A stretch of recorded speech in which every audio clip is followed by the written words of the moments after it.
guys know it is Drunken Chat, son.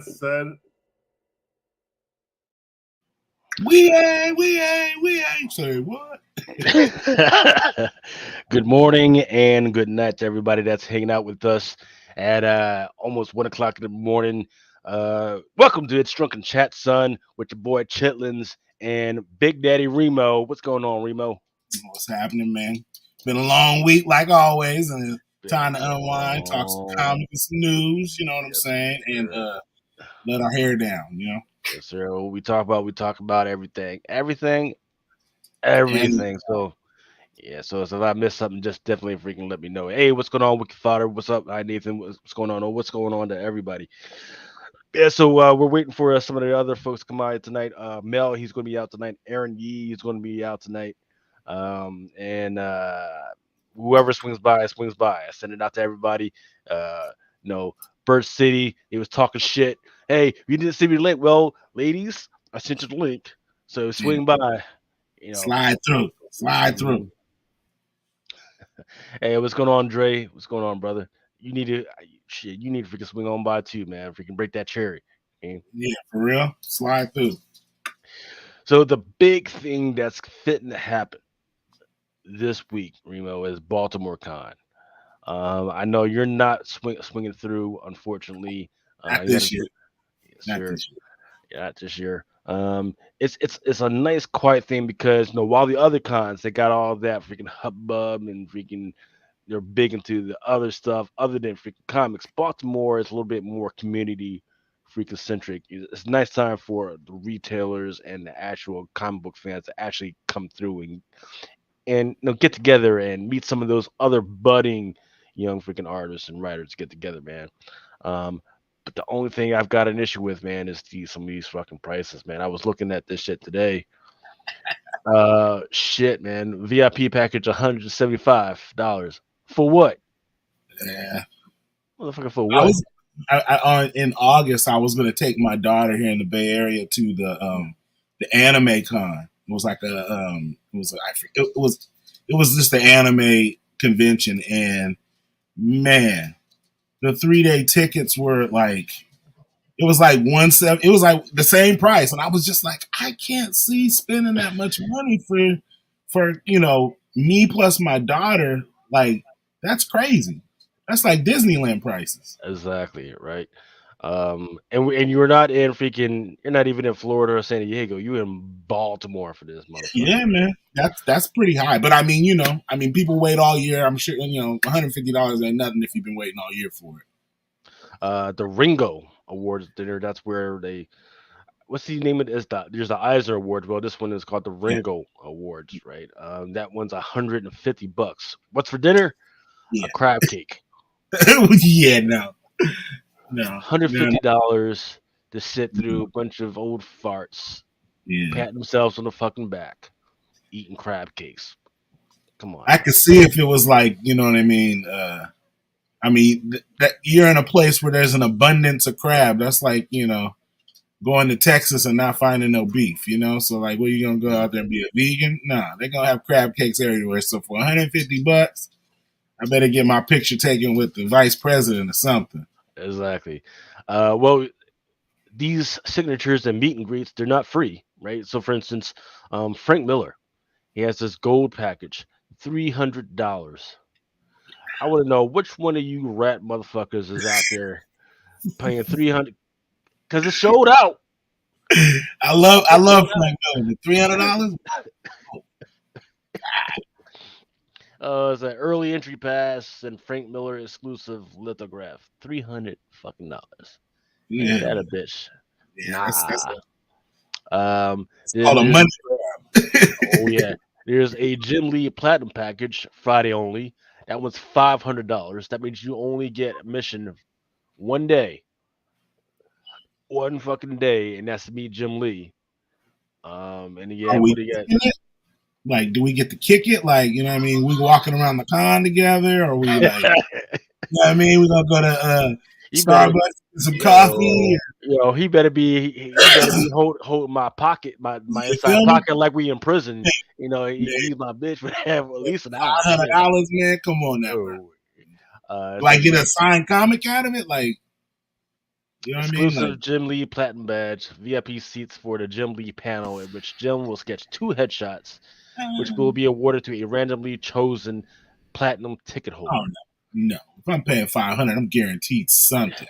Don't you're not gonna raffle me and 6 other people. No, come on, bro. I paid $500. You can give me at least one remark in an autograph or something added in there. I mean, come on, bro. Jim fucking Lee. And then These there's fools grabbing, man. Come on, yeah, now. you just you motherfuckers paying $150 for the gold package. Now here's what's interesting.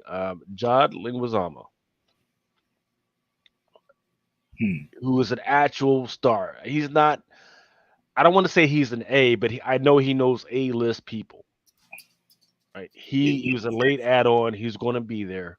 He's not Robert Downey Jr., but I mean, he's No, he's but got accolades. Right, but in between Frank Miller and Jim Lee, his autograph is $50. Yeah, that's kind of disparaging. But I mean, I would much rather meet John Leguizamo than freaking Frank Miller or Jim Lee. Yeah, I guess he's not at the con. He's not John Leguizamo. You know what I mean? Like he's John Leguizamo. You know what I mean? Like he's not in Hollywood for a Hollywood occasion. So you know what I mean? Like he's gonna come in with a beard. You know what I mean? He's gonna have a baseball cap, full kind of love. What would you bet on the fact whether John Leguizamo get a movie first, or Frank Miller gets another movie first? Oh, Leguizamo. Yeah, I'm gonna put my money on John Leguizamo because he's got that one comic called Phenom X. But he could have a movie made just on GP. Like he don't have to ask nobody. He's like kind of he can just get it done. Like you know what I mean? Yeah, exactly. Benny Blanco from the Bronx, man. Yeah, put some respect on his name.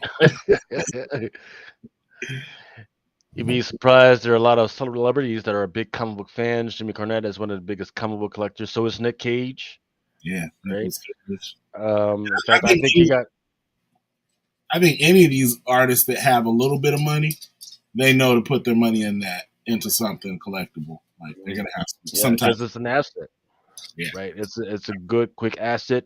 Even if you think of your comics as a business, just putting everything around it, whether it be buying insurance, the storage, whether you put it in a freaking big old freaking storage or all that stuff, you get to put on your freaking taxes and everything. Yeah, right. Absolutely. Oh man, but yeah, that shit was freaking crazy, man. So how was your comic book week? You getting anything crazy, man? I got a couple things coming in the mail. You know me, I stay on the prowl, but that I was gonna say that in my intro. I was just like, man, I haven't got to really read anything in weeks, man. I mean, has there been anything actually worth buying? You know what, man? I'm gonna say this though, and I was just talking to my wife a couple minutes ago before the show started. And I don't even think I should say it out loud, but I really wanted that 300 book from New York NYCC, the one with all the jock cover. Okay. With all the shields that made up the helmet. Yeah. How much is that now? Man, I know the day it came out, I saw one on eBay for like $100, and I was floundering on it. And the next week it was gone, and everything was like 300 plus. Oof.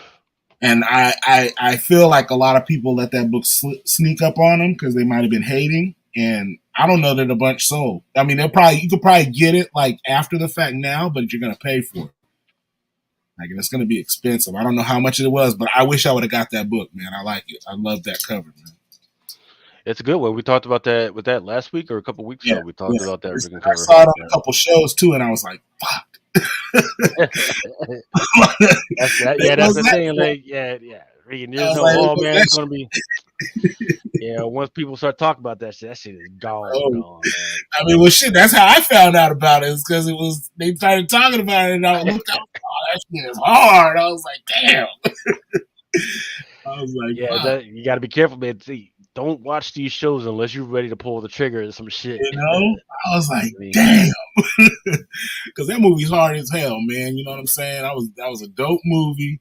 The concept was sick to me. I mean, there's some people that was poo pooing on it, but I could have found ways to poo poo on it since I didn't get it. But like JH said, I ain't gonna pay that money, but that book is dope. Like to me, I think that is dope cover, man. Dope so concept. yeah, so we just followed after the CBSI Top 10. Once again, a great show by Brian McClay and Ben Stein. Mm-hmm. Um, some of these to me were not that much of a surprise because once again, in the pull box, I get freaking hits after hits, after people just freaking ask for shit. The Star Wars Vision #1. That was a little bit of a surprise. Well, see, this is the NYCC variant, right? Yeah, I was gonna say that's What I did get hit was the other one was the Bachalo, right? the There's beat. yeah, well, I forget. Yeah, it was the B cover. The A cover people were buying. In fact, I got to freaking pack somebody's stuff up Yeah, tonight. And then the B cover, I'm just all sold out. yeah. So I guess that I makes haven't people. got them in the mail yet. Remember, I told you they're probably at my mom's house or something. But yeah, that book was a dope one, man. Yeah. And then I'm looking through the rest of this stuff. Yeah, we talked about the on the show. We talked about the Miracle Man #1, that Peach Momoko 1-200. Yeah. But the one that I really liked back in the day, and I don't know why I didn't forget order it, was this Eternus #1, that the Hani Far metal variant, Yeah, that Medusa joint. That shit was freaking hard.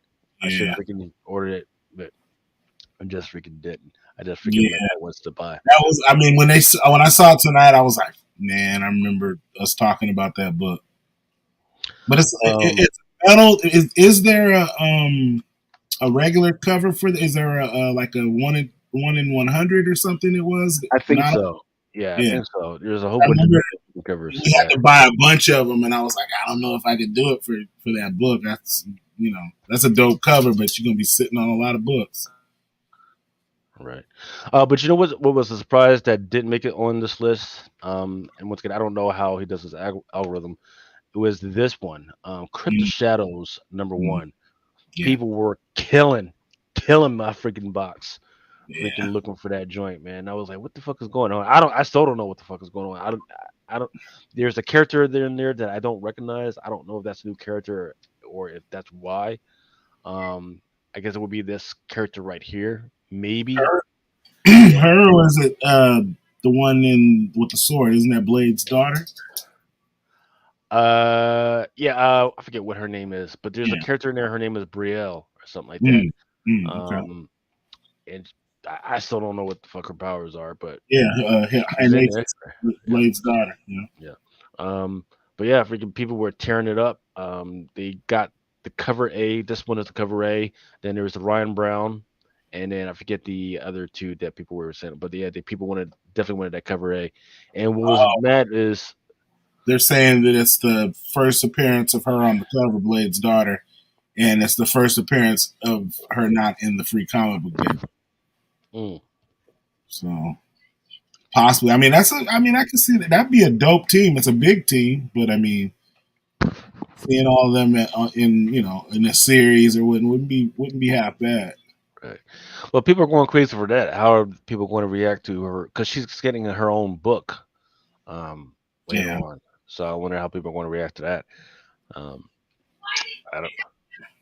The But yeah, so people were going crazy. And what was crazy is it was on the 17th, which was like a Monday. That's when people started freaking going crazy and getting mad at me. Like, I put in orders like at FOC. I even have it on the website. Hey, this is an FOC site, and people were like, getting mad at me because I forgot to take the shit off. They ordered the shit on fucking Monday, and I had to fucking cancel their fucking orders. You know what I mean? Oh, Yeah, I was like, hey, it happens. yeah. It happens. Um, let's see what else we got. So if for those of you that are going to some of the some of the Comic Cons. There are more cons just within the next 2 weeks. I don't know what it is about freaking October, but there's like a shitload of cons from Chicago. There's a science fiction fantasy convention. There's a Gritty City Comic Show, Biohazard Con in Sacramento, California.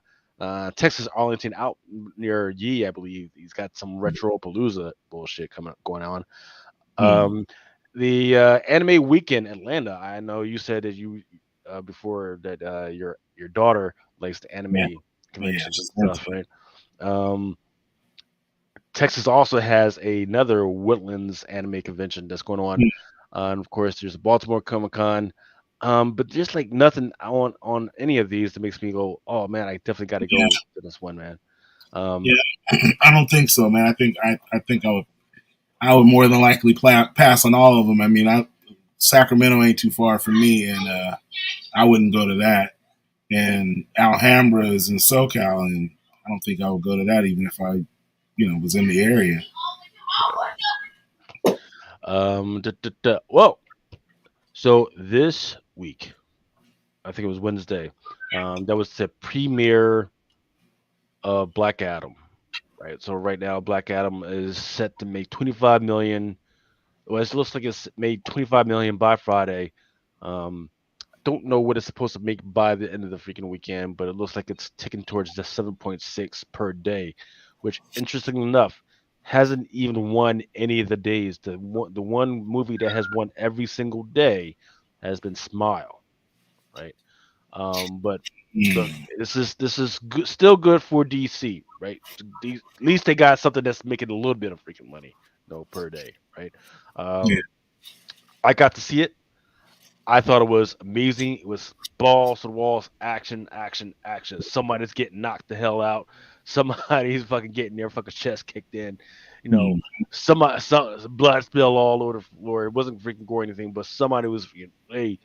The thing that kind of brought it down was the kids, right? You said you wouldn't go. You wouldn't go. Yeah, you get the kids right there. So that's not a spoil. So you got the kids. You got the Atom Smasher and Cyclone. Yeah, they're terrible actors. Terrible actors, and there's the other kid. They're just terrible actors. That's the only because they had to slow everything down to highlight these guys to make me care about the freaking movie. And I'm like, no, I don't give a fuck. I'm here. Yeah. I'm here for The Rock. All right, I'm here for Dwayne Johnson. His story that they did in here was amazing. The twist in here was amazing. It was a freaking really great freaking story. Oh, here we go. The master in the house. There you go. What's going on, sir? Another Friday night. Getting ready for my sale tomorrow. Oh, okay. What type of sale you got going on? We got Foreign Comic Weekend Part 6. So I'll have some foreign books along with a lot of really cool retailer exclusives. I'll have a bunch of Kirkham variants, a bunch of Hive variants, a bunch of Wanted Comics variants, a bunch of Bird City variants, some Jesse James Comics variants. So I am keeping my favorite ones and selling out of my non-favorite ones, passing them off to the people that are going to enjoy them. We call that stepping on the brick. Yeah. Well, on one part, Hive did send me. I think we talked about this. They sent me one of their Hive boxes, which they send to. It's a new thing they're starting where you can buy them at a decent cost, and then it's meant to reflip on whatnot. So I got my Hive box. They sent me a promo version, I guess, of it to see if anybody wants to see how it sells. So we're going to sell that tomorrow. And but I start at 6 p.m. Eastern, and then Yeezy goes after me, and then of course the great International Comics goes. He ends the show. Rob Fordham can't do it this weekend, so that's a little bit of a bummer. But yeah, man, there's going to be a ton of stuff. Can't wait. You said that was going to be at what time? 6 p.m. Eastern. 5 5 p.m. Eastern, I think, is when I start. But the foreign comic weekend kind of starts at 6 p.m. Eastern. But my sale starts at 5 p.m. Eastern, just because I wanted to go like an hour early. But yeah, man, I'll have a lot of cool stuff. A lot of cool stuff. Uh-oh. The queen is here. The queen is here. Hola, mi reina. What's up? What's up? Hey, Lucy. Hey. What's up, boys? How you guys doing? All right, you got the brujeria and back. Yeah, I'm like, all right, have you been drinking? Like, what's going on? You already... oh yeah, they were all tore up, man. They were. You're already there. I'm trying to catch up. They was pointing fingers like, hey, you're slurring your swords. Your words. Scoring your swords. Dude, I haven't drinking in a while, so that's good. You deserve it. You gotta have fun. That was fun. That was really fun. Yeah. Modelo. Who the hell drinks Modelo anyway, man? The only people everybody, man. Modelo. Hey, the only people I've ever seen drinking Modelo is the people in the commercials. That is it. No, because they have this. I think it was Modelo, like the mango. It's kind of like a chavela, but it's mixed with mango. It was really good. So he saw me drinking one, and after that, he's been calling me that. Oh my God. But yeah, man. Yeah, it was a fun show tonight. Nice. It was nice. I totally missed him. I was going. We went out to dinner, and I was driving around, and we were coming home, and she's like, "You made me miss Nirvana." Like, I totally forgot, man. I was just trying to get out of the house. And, That's nice, though. It's good to get out. It's good to get out. Yeah. Yeah, I know. Well, Sam actually he went out and took the kids. And I stay home. I didn't want to miss it tonight. Nice. So, yeah, so that's why. But yes, Laura of Brooklyn, you missed it. You have to watch it. It was pretty fun. Yeah, like I had my cup. It was It's full. empty. You need to go put some more in there. Nice. It was full. I need to drink water. I don't want to get a headache tomorrow. Yeah, where's Laura at? She said she was coming through, but or she passed out. Oh, probably she passed out. Probably. I'll text her right now. But I think you're talking shit. I know. Lucas, you're terrible. You didn't invite me. Come on through. You know what I mean? Shit. Let me text her. Let me see if Mango michelada. Yeah, man. Freaking. Oh man, I could really go for a michelada right now. Not necessarily mango, but. So, Brian, have you ever had one? What? A michelada? Oh, so good. Well, do you like clamato? No, hell no. I grew up. My dad, my whole family, my grandfather's. I grew up in a Campbell Soup kids family, and there was always a V8 around, and I fucking hate tomato juice. No. V8 is different than clamato juice. Oh, it is. Yeah, this one. Yeah, it does taste different. It has like I don't know. It tastes Mexican. I don't know how to explain it, but I guess it. How does that taste? I like that, but how does Mexican taste? I did not like that, but you know what I mean. I just said it wrong, I guess. Dang, Remo, jeez. No, it's just like it has like what clam juice, and then it has like tomato, and then like it has like a ceviche taste, like yes. Like here with ceviche. Some ceviches they do add clamato. I add to my ceviche when I make it. I add just a little bit, like a little bit, but it tastes really good. Some chamoy around there. Chamoy on the rim, yeah, tajin. It's so good. Yeah, I love chihuahuas. It's so good. Yeah, you see. I'm still working out that. I'm still working out that the tajin comes as a straight sauce now. I never tried it. Yeah. Before. The only thing is, I asked my wife to buy it, but she bought the one that had mango already in it, and I'm not my mangoes have got to be off the side. Yeah. I bought today a little thing that chamoy like you can just put the cup in it, yes, and the then top, property. Yeah. I bought one of those today. Yeah. I was telling Sam Yeah. I went, since I didn't have no alcohol for tonight, so I had to go to that, like, a little, because I just wanted to buy a little bottle of the liquor that I needed. I didn't want to buy a big one, and I went to that liquor store. I went to the liquor. Look for these. Oh. They're like, it's called a Monaco. This is tequila Sun Crush. There's a great one that has Hennessy, or it's not Hennessy, but like cognac and okay, I can do that. Grape juice, and they got like other tequila, like $2. I cannot do tequila.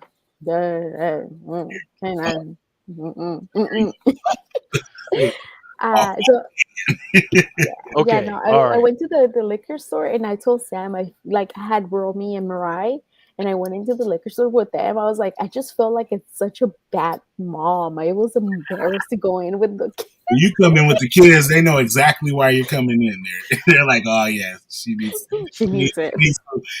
some mommy time. Well, here's a question for you guys. So often, like, people that like to read, like a lot of freaking books, they like, well, I like to sit up and I like to, have a bottle of Chevrolet or whatever the fuck you want to freaking call it and read my freaking book. Is there a type of alcohol that you would like to freaking drink while you're reading your comic books? Something that you cannot spill. True. Yeah. True. And a sippy cup. I smoke when I'm reading.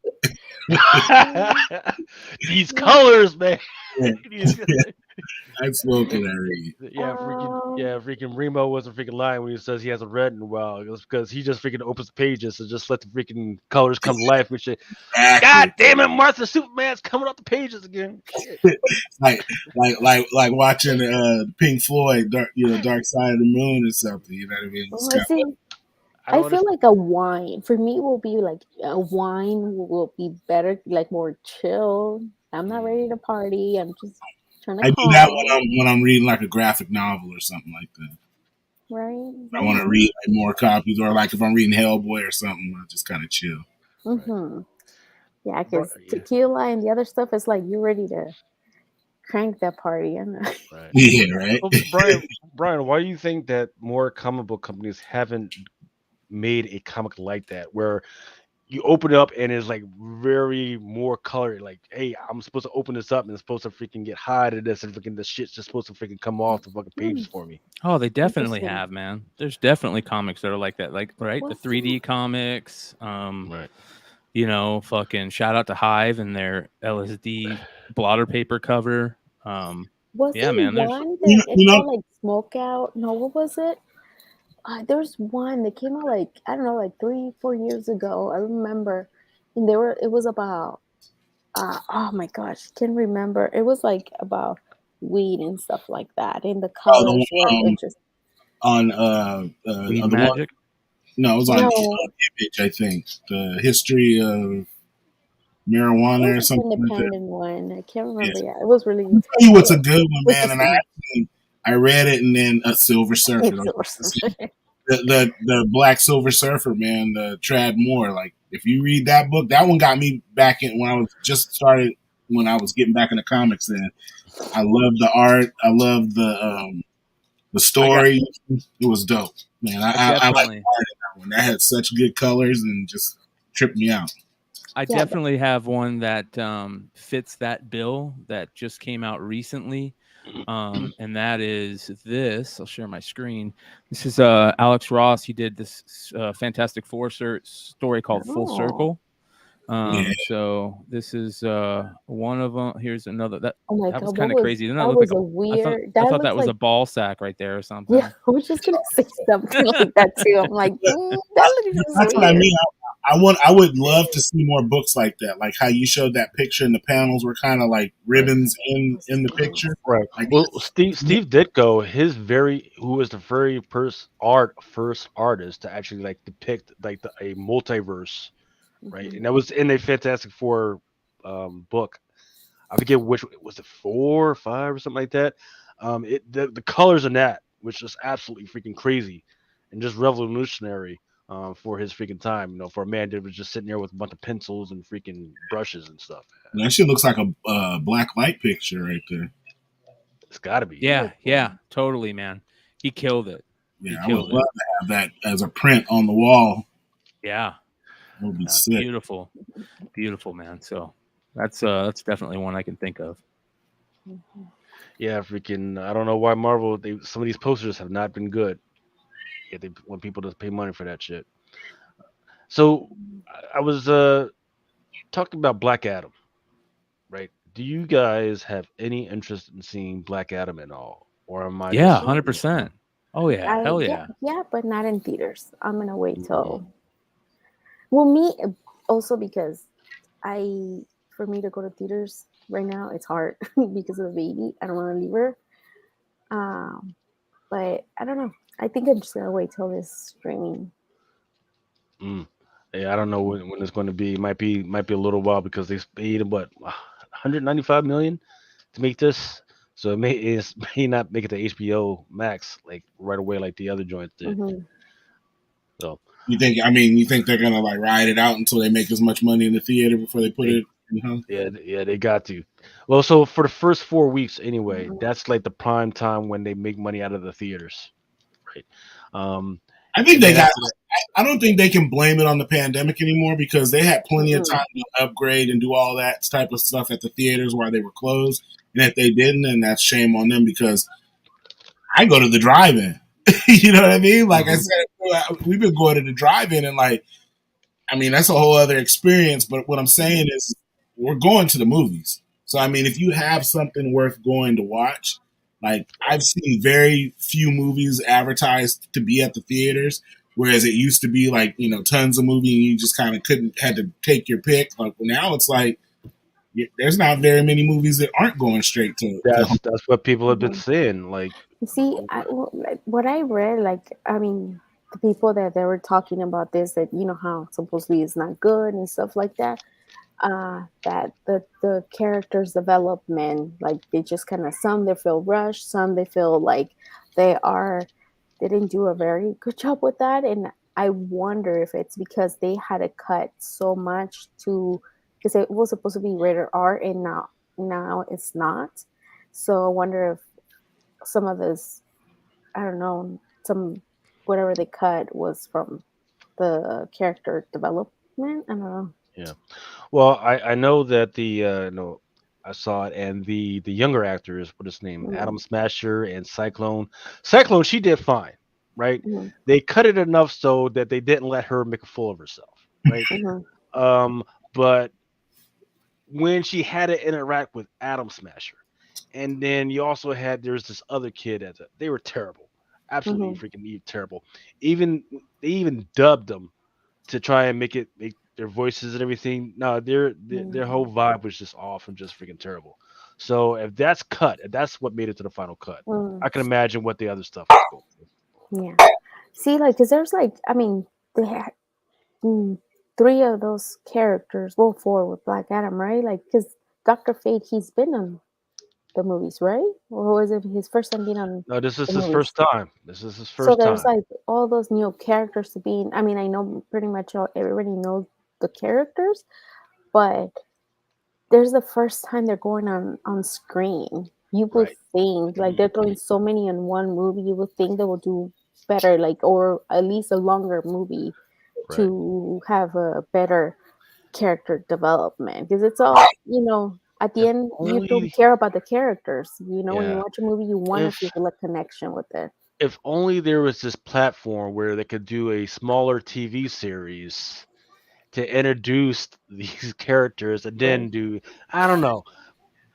Maybe if there was only these other TV series, I don't know, maybe like a Peacemaker or or I think they had to do it that way because they couldn't let The Rock get outshine. You know what I mean? So you kind of have to put him with lesser so that, he can be the star.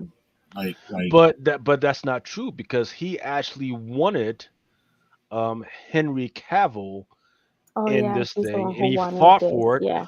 But the old guard for DC, the people that are now fired, they wouldn't let him be in there. And they never really explained why.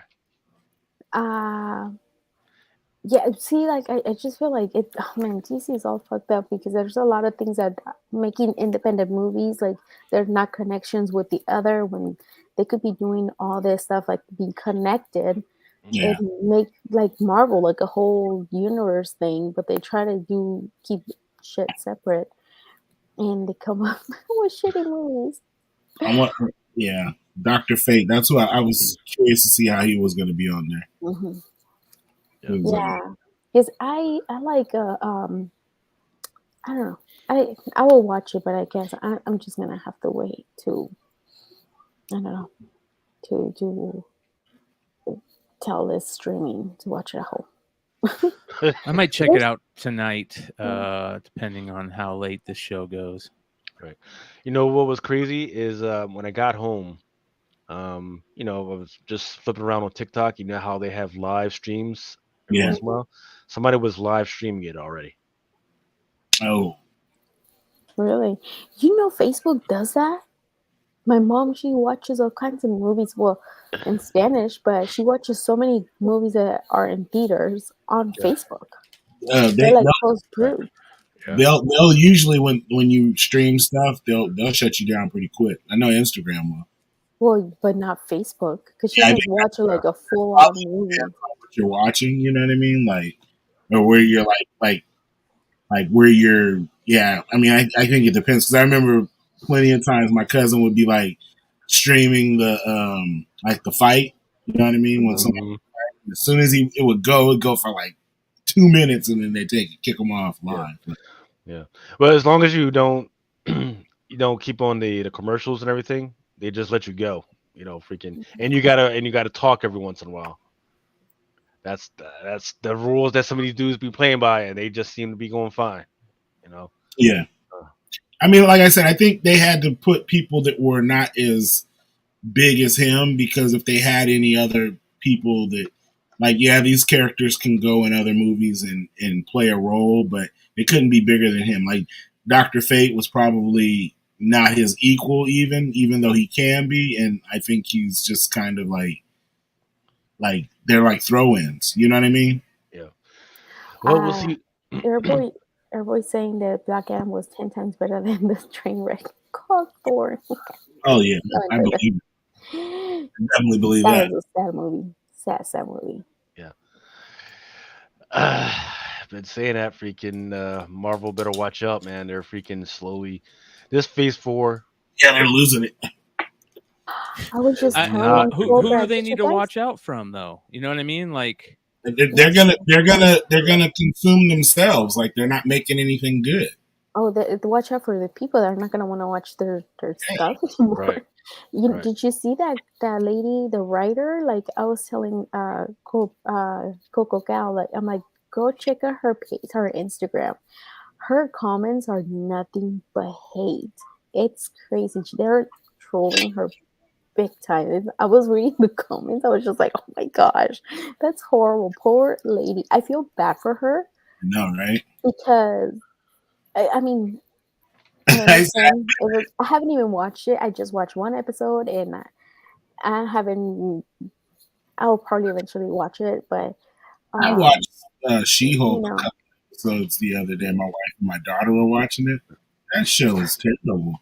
And it's saying like how it's even like so they were saying a lot of people in the comments there's like it's so like super feminist, trying to be super feminist. All men are bad, and I haven't watched it, so I cannot. Right. So here's the problem, right? Like, so they're coming at it from lawyers, a female lawyer who works in a big firm, and your average Marvel fan doesn't necessarily understand that experience. Right, because a lot of Marvel fans are not working at big 500 freaking firms and everything. So they're trying to make that a thing, but your average person is not going to understand it nor give a fuck about that. We want to see Hulk smash, right? Whether it be male or female. Go ahead, girl, do your thing, smash some shit up. And but I heard she's smashing us a different way. Oh Yeah, I yeah, mean, that's all that was smashing. Just smashing dude. Like, come on. but that's the thing. Like for me, like if that's the case, then I don't see what the uproar is because she's getting hers. You know what I'm saying? For me, I'm looking at it more like I mean, I guess in a perfect world for me, it would have been like more episodes like the wedding scene.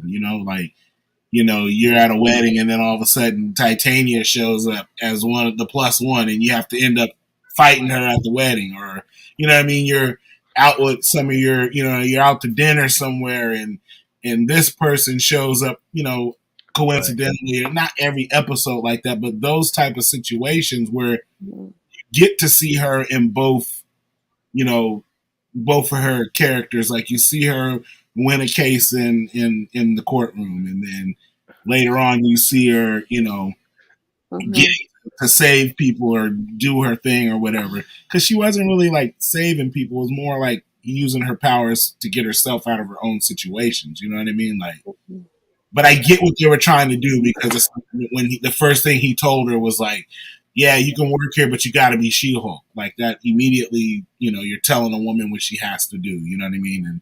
And then you're making it contingent upon how, she dresses or looks, you know what I mean, at the job type of thing. So I got the undertones and things like that, but I just feel. Why do they have to talk about that though? I mean, if that's the character, that's what I mean. Like you were trying to paint that as her character, and I think that kind of lost people because they weren't here for that. You know what I mean? We're not here for that. That's not what we're.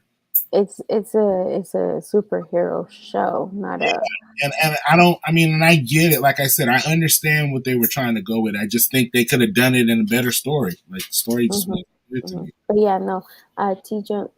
Jones, it's the writer. She's getting trolled. Really bad. And you would think that she would turn off her comments, or maybe she just doesn't give a shit. Maybe she's just not reading them, Good for her if she's not. But yeah, hell yeah, more power to her. Yeah.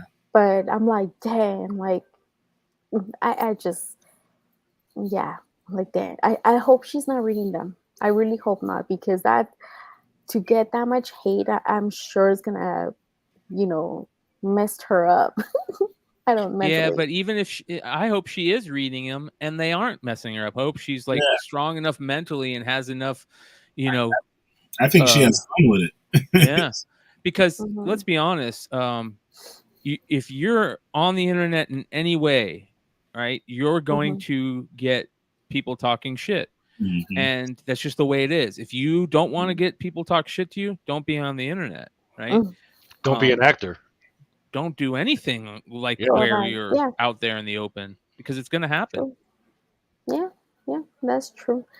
Like, well, me, okay, I'm on Instagram. I try to stay away from those situations.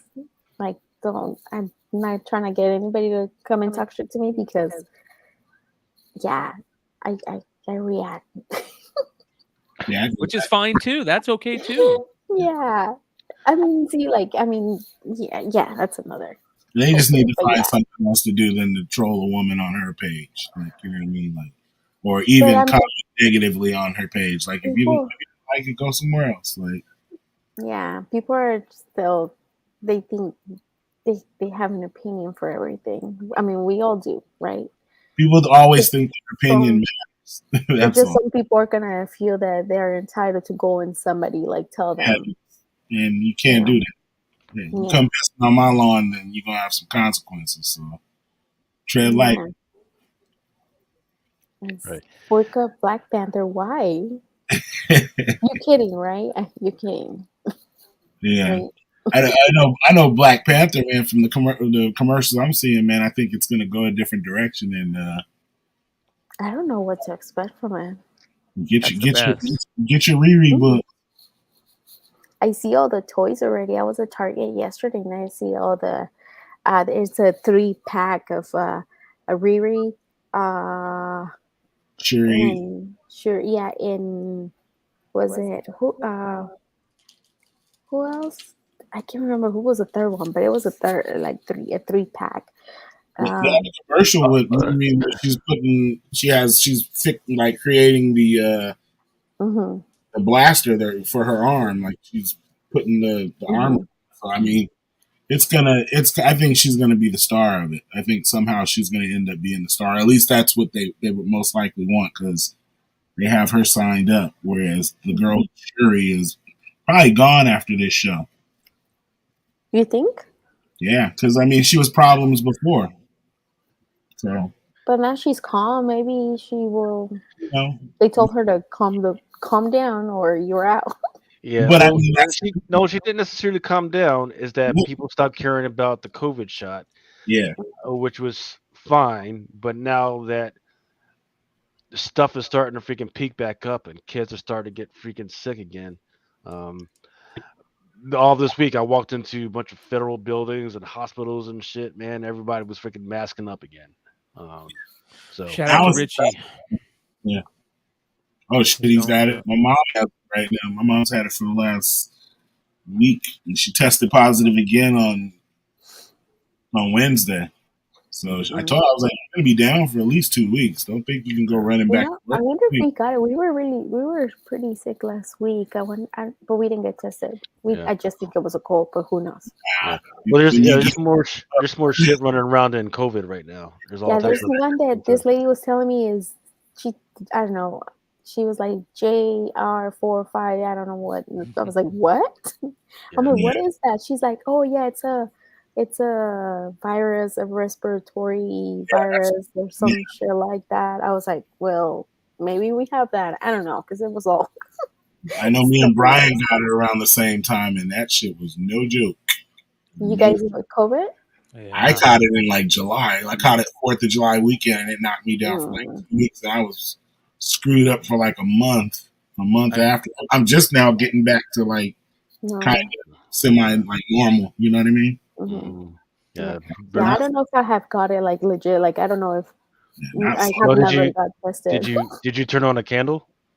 Yeah. And did you smell it?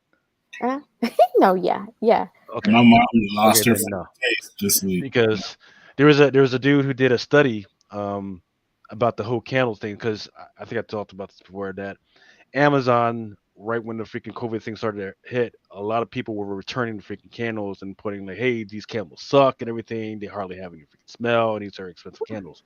Well, there's a guy who did a correlation. It's like, yeah, that's probably it. And then this past week, he said, hey, I'm starting to notice the same thing happening again, where people are putting out more feedback that they're not smelling these freaking candles again. So just putting that out there. So you will see me, if you see me at Baltimore Con with a mask on.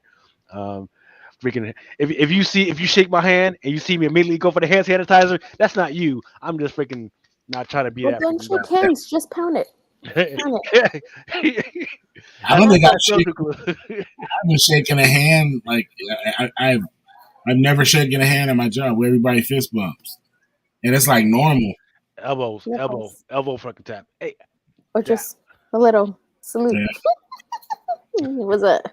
And no one's offended, so that's good. You know what I mean? Like I remember back in the day, you didn't shake somebody's hand. I like to hug people, though. Just. Chad, if you heard that, you need to show up wherever. No, just not Chad. I'm scared, Chad. I'm scared, Chad. I'm your biggest fan. Oh shit, man! I gotta get in touch with Adam because he's supposed to be at Erotica right now. In Vegas? No, New York. You're going to New York? Is it New York? I think it.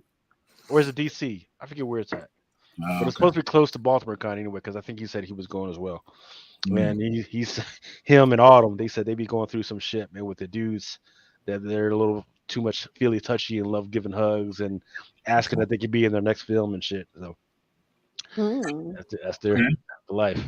And so, have you guys heard about this? Do you remember this freaking comic from a year ago already? Boom, boom, boom. I just posted that the other day. I do remember. Yeah, I think I got the first couple of issues, and it lost me like after the third issue. So. Yeah, great concept. I just don't know how it's going to play out. I think it would play out good on TV. I just don't know in between the concept and what's actually in the book, what they actually plan to put on the thing. And look, interesting freaking time to put it out with all the stuff that's going over in Europe right now.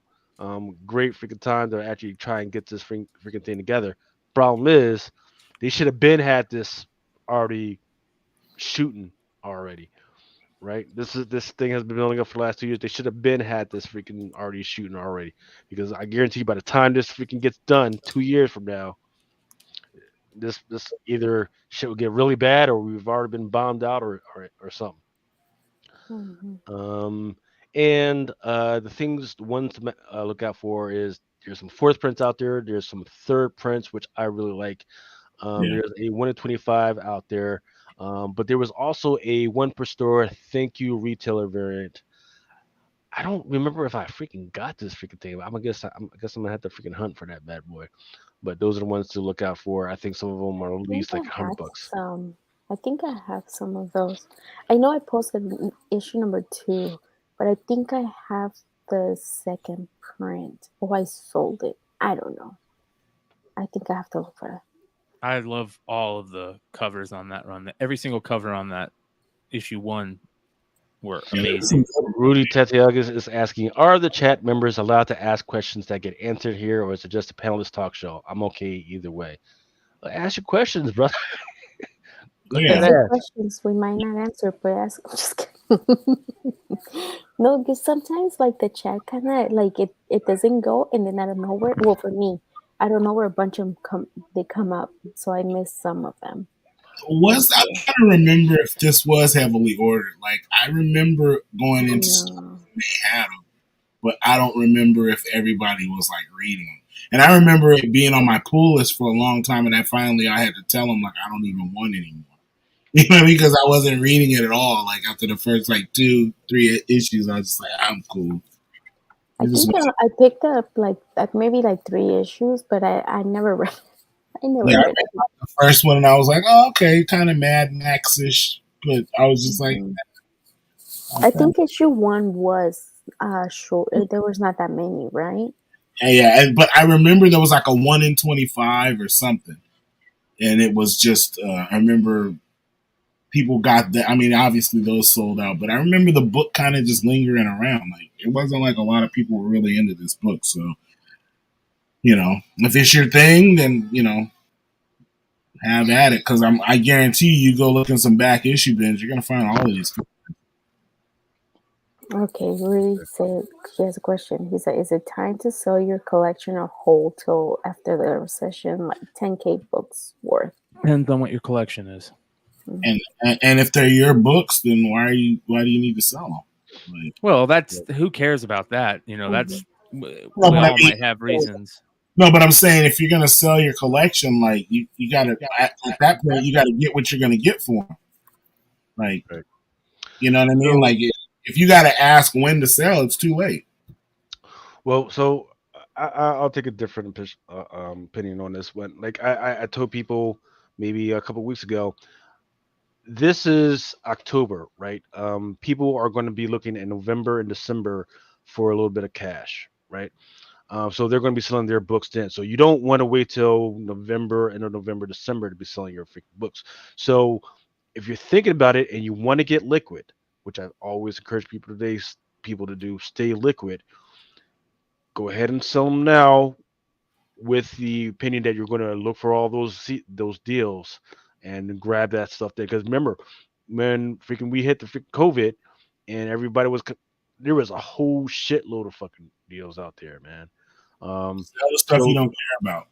yeah, so a lot of freaking keys, Marvel freaking keys were just freaking popping loose. Freaking um, Batman was a Batgirl Adventures number 12. That shit was fucking popping loose for like 100 bucks, $150, man. Freaking Moon Girls, I got those for $100. Strange Academy, that opinion joint, I fucking popped that loose for $100. Now that's $700. It's because people were strapped for cash and they needed that fucking cash now. So what I'm saying is, this is October. If you want to get liquid, go ahead and get liquid now, in preparation for those November, December freaking sales.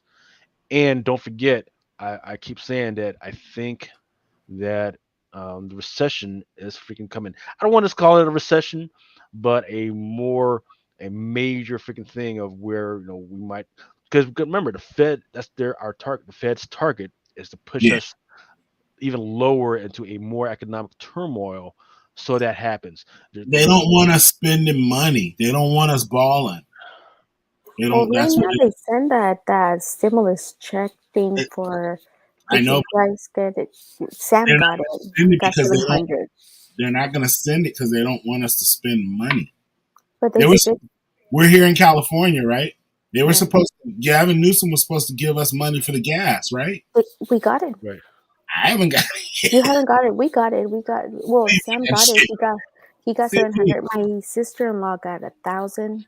So some people are like it's either 1,000 or 700. Depends, I think. Yeah, that's it. But yeah, But what I'm they're saying is, sending them. usually they give it to you because they want you to spend money. That's why they give it to us. Like, but I think they just Yeah, we spent that shit already. Or they want you because got to remember next month that's when the elections are. Yeah, that time. Elections, that's the biggest Oh, thing. they're about to lose their ass here in California, man. I know. They're about to lose it, and people are all over the place out here. Marvel said right now that where is he? He's like, did you guys hear that they are taking less taxes out of our checks next year because inflation is so high? Do you think that will greatly affect the market? I welcome it. Please stop taking my money, because I'm like, fuck. You know what I'm saying? But I mean, I think right now, like I look at like the mortgage rates. You know what I mean? That's what I'm paying attention to, bro. You could have bought a house a year ago for 2%. That shit is like up to like 6%, man. Yeah. And a percentage point is a lot of money. It is. Mm-hmm. A whole lot of fucking money. We're talking about people buying $1 million homes that are paying like, less than $3,000 a month, and now you're paying $6,000. You know what I mean? So and right now they're doing the student loan forgiveness programs. They already started too. Yeah, I mean, Sarah's in the house. Yeah, I mean, yeah, like Dre said, if you sell now, the only person that benefits is the buyer, and that goes back to what I was saying. You're only going to get what they're going to give to you. So why would you want to sell when it's down? You might as well hold and hope that it goes back up or gets to a level playing field. And if your books are good, they're going to sell regardless. So. If it's Silver Age or gold, those are and rare, right? And you need the money. Those are what I would sell. If it's modern, even if it's modern and you need the money, I would try and think about maybe not selling it, because modern just is not selling. It's on a drop. But depending on what it is, again, I'm getting out of the exclusive game. My big sale, my sale tomorrow is going to be half foreigns and half retailer exclusives.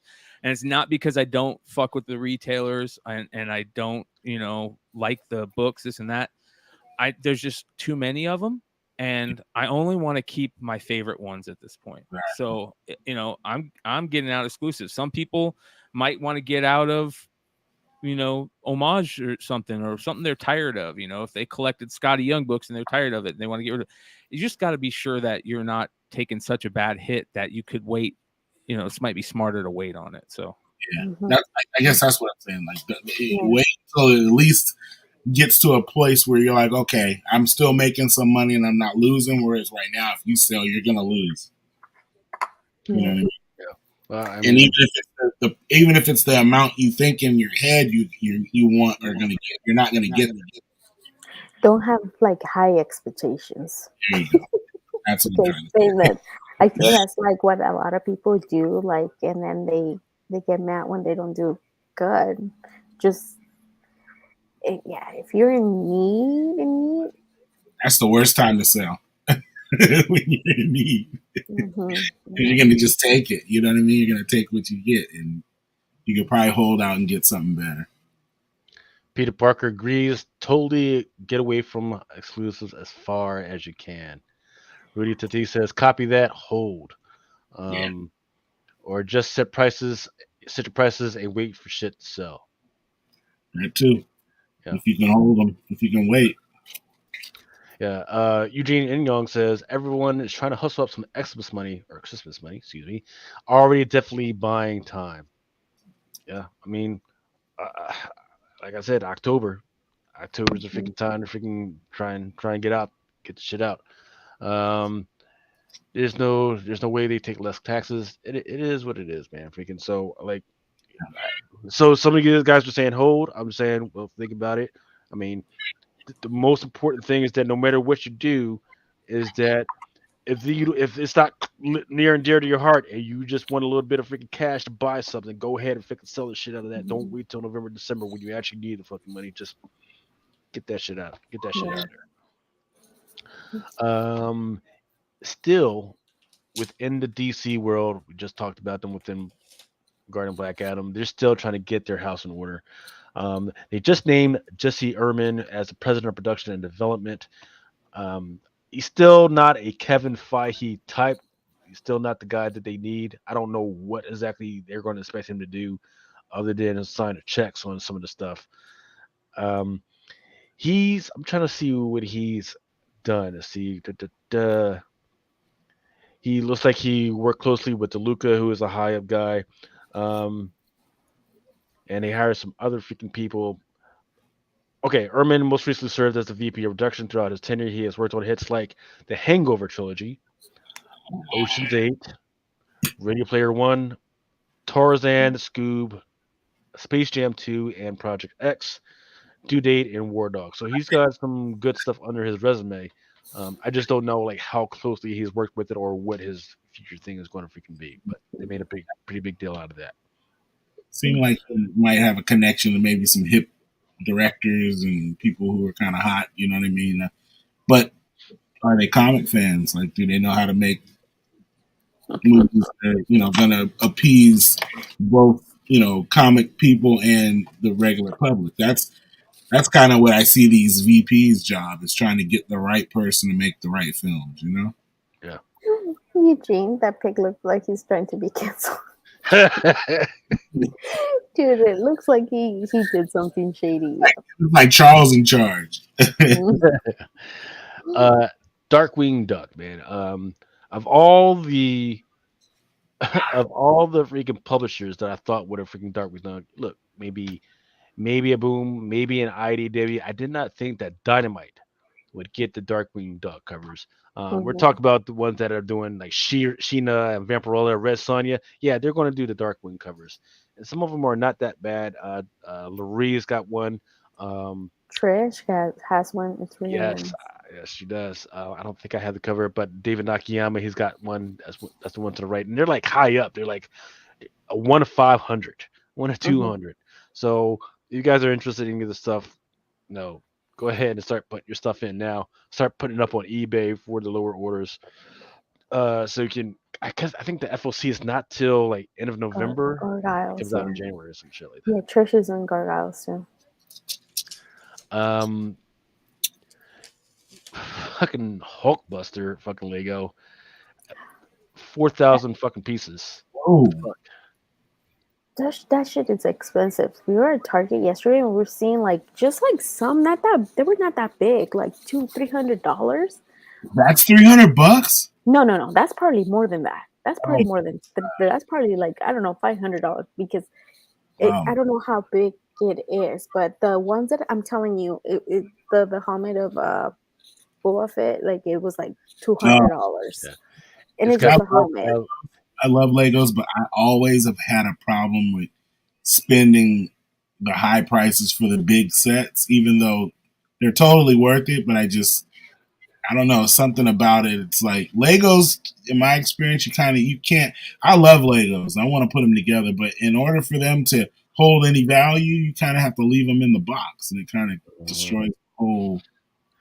Well, I think they might hold value even if you've opened the box, but you still have everything, because a lot of people do that and they'll rebuild them throughout the years. That might be something to look into, to be honest. Yeah, because I love Legos, man. I try and buy them, and I'm like fighting myself not to put them together because I'm like, oh, should I buy two? What do I do? But if that's the case, man, I'm about to bust. I got Deadpool, I got Black Panther, I got all kinds. I'm about to bust them open because I know the Deadpool, just the little Lego figure was it's like hundreds of bucks, man. Like, if you find the Boba Fett Cloud City figure, it sells for, I think, like maybe a couple thousand. Oh, Maybe, I might be wrong about that, but it's really really expensive. Let's go to Laura. I sent you the link. Come on in. Yeah. 40. Is that 4,000? Yeah, 4,000 pieces, and it has batteries included. God damn. That seems like almost like a Gundam figure. Like, you know what I mean? Like put together Gundam where they have the LED lights and stuff like that, and make the eyes glow and stuff like that. If it's like that, man, if there's LED lights and stuff like that, I mean, I might consider this. I might consider it, especially if there's like a Hulk or like or not Hulk, but a Tony Stark or something inside of it too. Yeah, Lucy, I just saw this. Yes, did you send Sarah the link? Yeah. Okay. Yeah. But yeah, man, it's freaking crazy. I don't know how much it costs, but I don't know. Mattel, which is the producer for fucking Barbie toys and everything, they just inked a deal with Netflix. I already knew that the Barbie movie was on its way, but apparently there's Barbie series and other stuff on its way as well. I don't know what to think about this. I mean, I don't have boys that's going to watch this shit anyway. But I would say just watch out for some of those collectibles, some of those old freaking Barbies, and this Barbie, Barbie and Ken #1 by Dell. It's okay. It's like around like $100 for a very bad copy. I think in the late '90s, if I'm not mistaken, or I think my sister-in-law used part of her Barbie collection to pay for some of her wedding. I can believe it. No Some of them joints are like $30,000, man. Yeah, like a couple of them were like some change, and she sold them and used the money towards her wedding. If I'm not mistaken. So yeah, they're definitely. And this was years ago. You know what I mean? So I mean, I know for a fact you can sell Barbie collectibles and get some nice money for them for sure. Yeah. I'm sure you can find some of those Barbies at like thrift stores or something like that, right? Yeah, but there's those special dishes like the Dia de los Muertos Barbie doll. At one point, that joint hit like $300. Now during the pandemic, it went back down. She was the like in the Komodo and stuff like that, like different like tea garden ones. Like there's all kinds of like. There's some Barbie has some stuff that like you wouldn't even think that they have, and it's like that stuff is so collectible, man. Laura says, "I'm a bit tipsy. It's not pretty. What do you think the show is about? This show is it's Drunken chat. Look, yeah. I look like shit right now. My makeup's all like I already look hungover. Okay.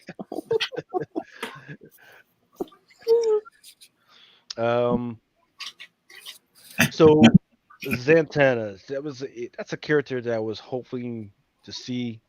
Well, it's been canceled. It just not going. Anytime you say that, not. What do you expect? Like, what do you expect, really? Like, what did anybody expect? Hopefully, this is one that I was excited to see. Like, yeah, but I don't know. I'm also kind of happy that they don't do it till they find the right person to do this, because I don't want them to fuck it up. I don't know. Who worked on it? I think there's just certain characters that, like, as much as we love them, they're just not fit for. And who's to say, like, whoever takes over might go revisit the character? Like, you know what I mean? I just think there's not enough known about her. Like, it's hard to like build. It's hard to really build up these characters and have them actually have legs afterwards. Where if they're not already established characters, I think that's where people keep missing. Like, you're always gonna be able to have a Superman movie. You'll always be able to do a Batman. You'll always be able to do a Spider-Man. After that, it's kind of up in the air as far as getting characters to stick. You know what I mean? Like, even Miles Morales, like, yeah, he's popular, but he's still Spider-Man. Like, you know what I mean? It's like, it's not a deviation from the norm. Like if you start bringing these other characters, like I said, we might love them, but it's not set in stone that it's going to be popular. Like, I just don't understand how come they make the animated ones. They're so good. They're really good. Why can it doesn't translate the same? Sometimes those animated movies take like twice as long, if not more, than regular movies to film, which could be it. But I'm not sure on that one. Look at Miles Morales, man. I mean, you're teetering on people forgetting all about him because you're taking so long to release the next movie.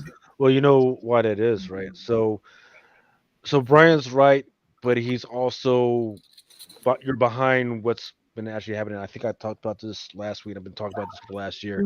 The whole in between the directors and the big companies, they restructured the contracts with the actors unions. So as a result, it takes longer to make these movies, right? Live action. So the companies were like, oh well, we'll put more money into animation stuff, right? Which is why there was like a boom of like animated stuff getting freaking option and everything. Well, now they restructured the contract with the animators, right? And the animators and the voice actors, right? So, and it was not pretty.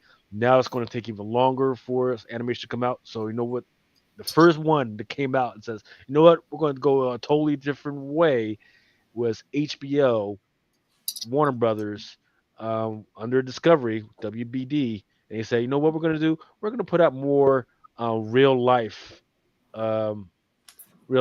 There she is. There she is.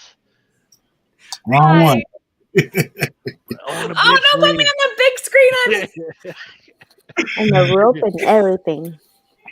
I have no makeup on. I'm literally about to go to bed.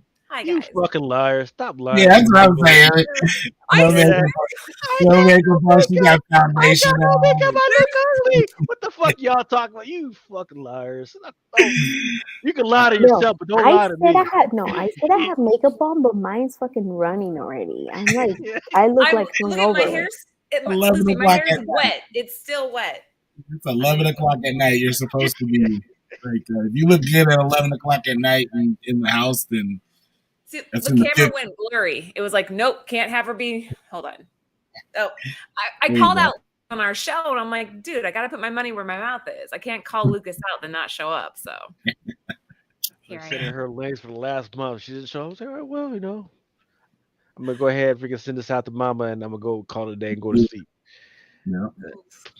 Got my alarm on going on. Like, oh, let me go ahead and chip in to see what's going on with the girls in Nirvana. Lucas, you asshole, you're not like, oh shit, fuck. I'm still a little bit drunk too. And the other girls, I don't, you know, they're like, Lord. Yeah, I thought Sarah said she's coming. She's coming. She was gonna get the drink. Sarah's hopping on too. Yep. This is like the Near Nirvana after show, Lucy. Yeah, it's after dark. After dark. What are you guys talking about? What did I miss? We talked about a whole bunch of stuff. We talked about we were just now talking about Santana. She got canceled. DC just fucking it up again. Well, see, the thing is, I don't even know if I would rather see a Justice League Dark, which she is part of, like a Justice League Dark, her with maybe like some Swamp Thing. Yeah, Constantine, Swamp Thing. How about some Detective Chimp? Throw him in there, man. Let's do some of that shit. And then bring old girl into. I wouldn't even mind seeing Gal Gadot as Wonder Woman freaking jumping in Justice League Dark. Let's do some. Let's just get crazy with it. But yeah, they freaking canceled her show, which I'm fine with it. They probably should have just did an animated show, or I don't know, man. Because I forget which show she was in. It was like a Batman. Or no, it was Justice League. And then there was one time. Was it one more? I forget. Yeah. No, and she teamed up with Batman because Wonder Woman got turned into a pig. I don't think I've seen that one then. Yeah, and is it so the most recent one? So maybe she's better. She's not better suited as in an animation, is she? I mean, yeah, she did fine. She did great. The one that I watched last was Zatanna, I think, Constantine and Batman. I can't remember what was the name of it, but I know it was them. I would think it was Justice League Dark. It was pretty good. But even with go Oh, ahead. sorry. I was gonna say Lucy should dress up as this is for Halloween. Lucy. Zatanna? Hannah, yeah, throw in your little fishnets. I would look like a freaking bumblebee. I have a bumblebee body right now, so no. What does that mean? What does a bumblebee body look like? You know, it's like I'm like small, and then like the little bubble and the bottom. You mean like an my hourglass? belly, That's a good the thing. belly. No, because it has a belly and no. Like I don't think anybody, like any new collectors would know who she is. So I think like No, it might not be a bad thing. You just have to figure out the right way. No, I think right now it's the right time because it's like girl power type of thing, you know? Like, I don't know. I think right now will be good. Speaking of cosplay, we were also talking about Baltimore Comic-Con. I'm hoping that I get to meet Anthony. Oh, shoot. Yeah. You haven't met Ant in person? No, remember it was what was it 2 years ago that you guys were at Baltimore Comic-Con as well, but I never. The links can Ant hop on? Yeah. Tell him to send it to me. He said send it to Bird City. He wants to hop on. All right, let's see. I can't believe you guys haven't met. Yeah, we were in Baltimore last year. Right. And every time you guys were there, I was. Oh, go ahead. Let's see. They're all saying I'm wearing a kimono in the chat. I'm not wearing a kimono. Leave your nasty Asian fetishes out of Drunken chat, man. Don't put Laura in that box, baby. They're calling her Barbie from when we were talking. I remember I said she had a kimono. The one doll had the kimono on. Just wearing a robe. It's just a robe over pajamas. So. Oh, it's a smoking jacket. Ant's gonna hop on though. Yeah, if you're in Baltimore, you got to meet up with him. He's gonna take Jen and the girls out to dinner one of the nights, and he's bringing our 8 Billion Genies. The 4th printing is gonna be at Baltimore. Hitomi books are gonna be at Baltimore. Hey, there he is. Where's your robe, Anthony? This is my robe. Nice. So, but we did have a win. I think Ant, you met up with Al Mega at NYCC. A couple weeks ago. I think who else did Al meet up with? He met up with Heartless. That was pretty awesome. So he's the guy that freaking does all the stuff for Comic Crusaders, the CEO. God bless him. He's always running around, but he's not really met all the community yet, man. So had him get it out there and had him meet you guys and everything. No, he came by, and I want to say there was a couple Crusaders that came by, and everybody was kind of what I thought. If Weird. That makes any sense. They were like, "Hey, this is who I am," and I'm like, "That's an East Coast. That's got to be an East Coast thing." This is who I am. Like, hey, this is who I am, and this is where I be. And I'm like, my name's Anthony. This is where I'm from, and this is where I'm at. And this, cool. I'm a Crusader. What the fuck does that even mean? It was the craziest shit because I was like, I wanted to almost wanted to bow, but that wasn't right. So I just stared at him.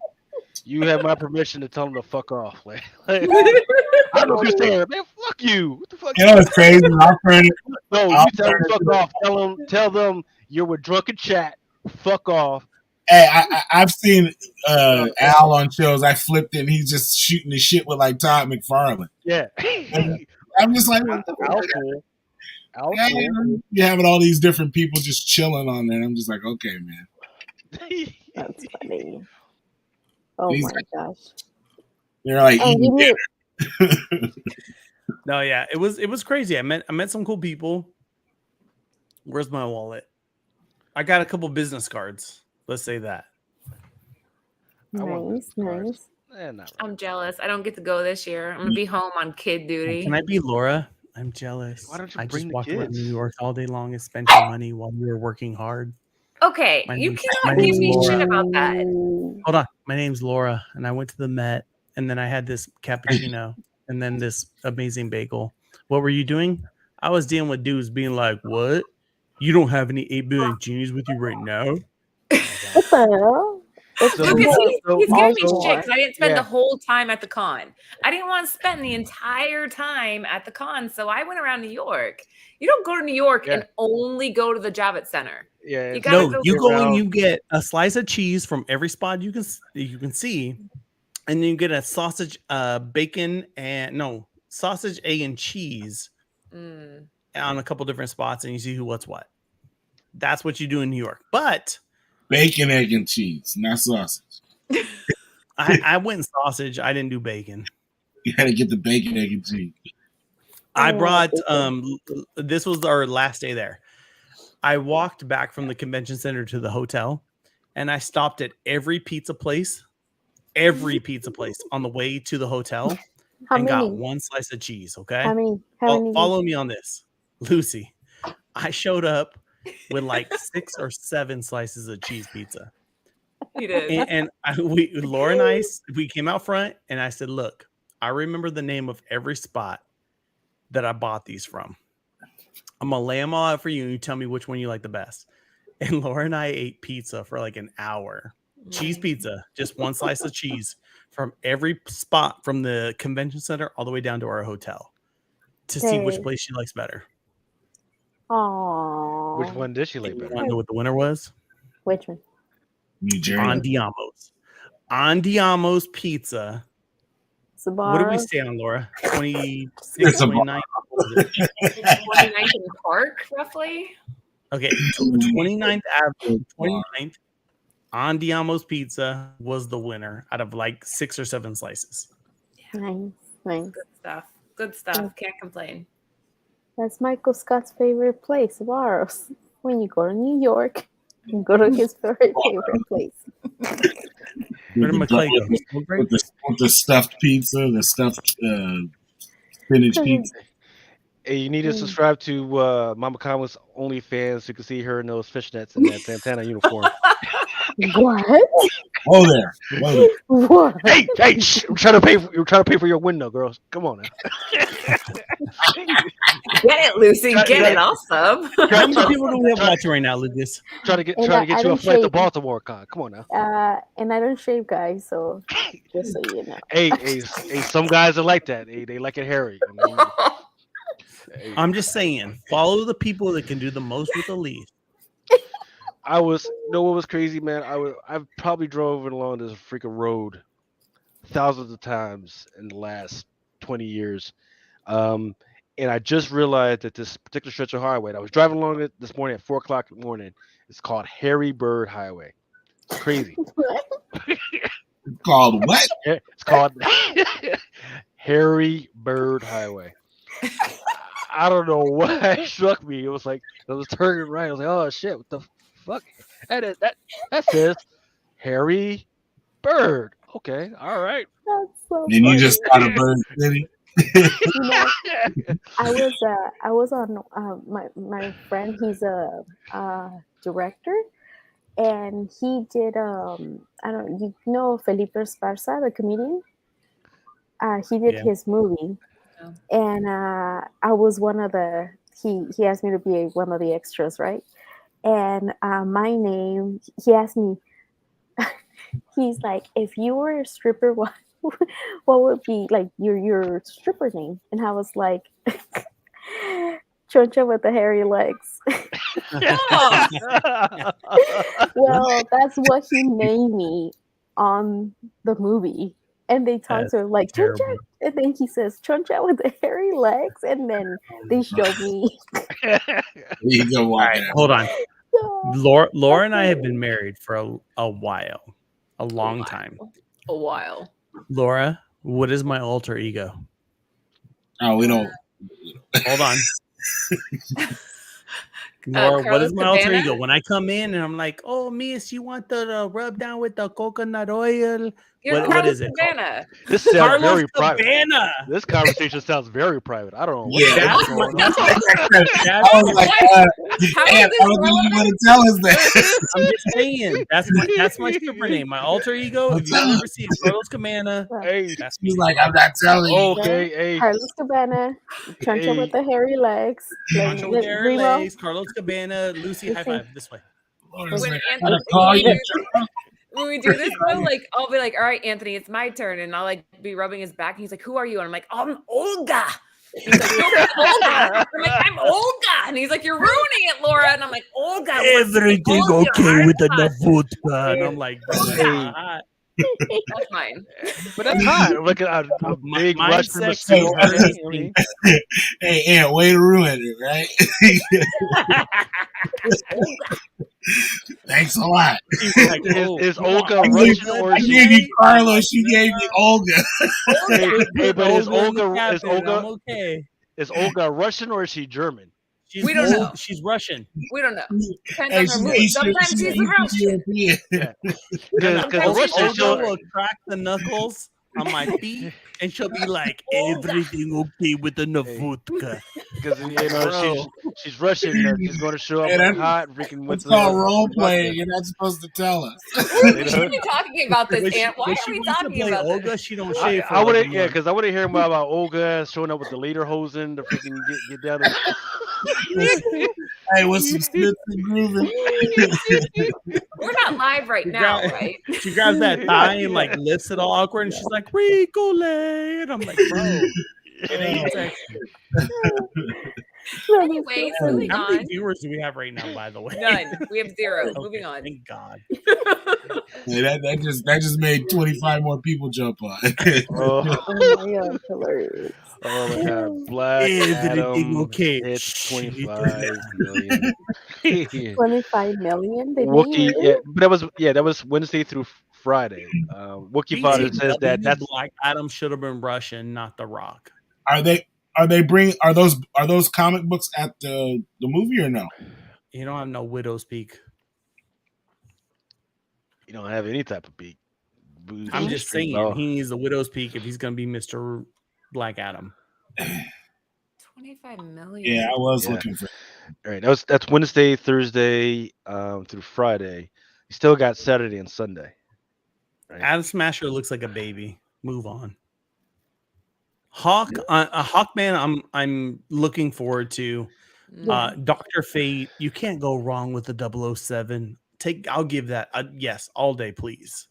I think he's a placeholder though.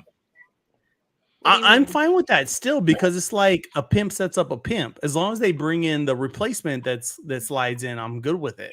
Yeah, I think they just got to find the right person because I think if they tell his story, that people will fuck with it. I'm with that completely 100. Hawkman, I'm with. Adam Smasher, he's too pretty.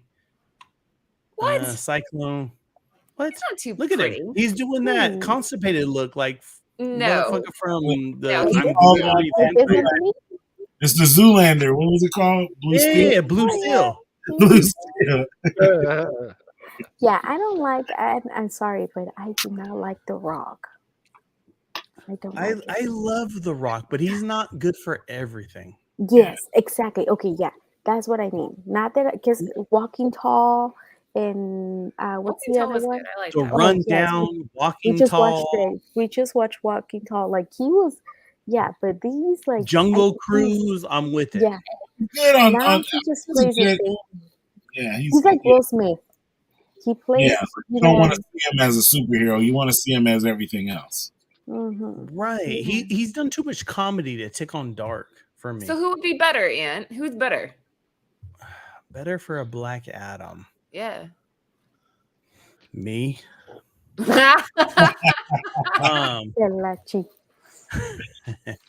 I don't know. Just somebody like somebody who's not. I would say something. I think it had to be big like him because they I think they wanted the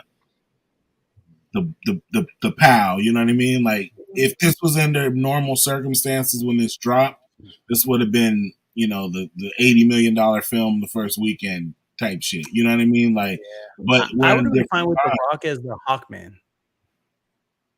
Yeah. I don't even know why they brought Hawkman in this. Hawk, I didn't need Hawkman yet. I questioned it. they got to set us up for Right. Hawkman because Hawkman is essential for where they're going in the direction, even though he's unnecessary. It's weird. Hawkman's eternal. He's never going to go away because even if you kill him, he's reborn. Yeah. So is his boo-boo. So you have to incorporate them somehow, some way. And that's where I would run the Rock for that comedic, like, you know, he can play the part, he can do the action, and then you kill him, and it's like, oh, no big deal. He'll be back. If they do it right. See that? Yeah. Yeah. That's how they had to make the character likable. So, you know. Right. And Black Adam as the Rock's not bitter enough. Like, if anybody knows anything about Black Adam, he's not evil or bad because he's evil or bad. Yeah. He's evil or bad because of what's been taken from him. Think like Punisher style stuff. We need somebody that's like a deep rooted character that can grind and we can buy. Like how Gorge should have been. Yeah, exactly. Even like a Spawn type character. What was the dude that played Spawn? Oh my God, Jay White. Yeah. The original Spawn before they reboot. I don't know. Yeah, Michael Jai White. Yeah. That's what I said. Yeah. Fool. No, Lucy's on it. Somebody like that that you can buy the pain. Yeah, I mean that's what Black Adam is.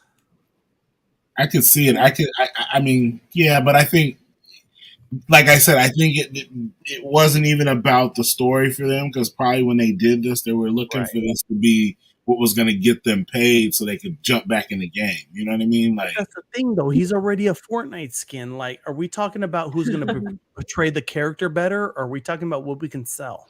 That's what they want to sell. Well, they want to sell. They don't give a shit about that character. That's what I'm saying. Like, that's what movie. You know what I mean? It's not like they built anything and tried to be like, okay, we're gonna go down this road. Like they're literally just dropping movies that have nothing to do with each other. Really, like they're not. But that's where they're gonna lose it, and everybody's always throwing shade at DC. Yeah, DC doesn't make DC doesn't. DC does what DC does, and people always like, oh, you're not giving us what we want. Marvel gives people what they want, but at the same time, they're sacrificing the storyline. They're giving us the they rush it. Marvel's just pumping shit out. That's the best way to say it right there. Mm-hmm. And I feel bad because Black Adam is a tragic character. Yeah, that needs a person that can portray them in the way like the Joker does. Well, have you seen Black Adam yet? No. Okay, but it's The Rock. Wait on that. Wait on it. He's been saying the whole show. Wait, when did it drop? Is it available the 21st? Yeah, it dropped on Wednesday. We're going tomorrow. We're going to go see this tomorrow, Laura. And then next Drunken Chat, I'm going to jump on. I'm going to rip the fucking Rock apart.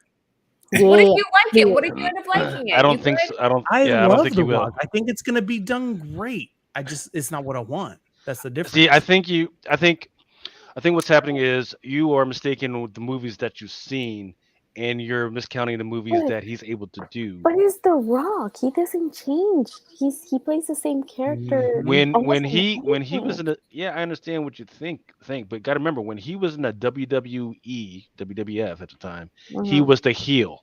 Yeah, he was the bad guy. Right. So forget what you think like, oh man, he's funny and all this, and he's a good guy and everything. No, you see, he that's knows what how I to play the picture heel. as a bad guy. That's what I'm picturing as a bad guy. Like everybody, I'm picturing that because I did get to see him like that. Right. But yeah. That's what I'm picturing. Like, and don't forget the main reason why they wanted to give him anything he wants is because he has a major following in China.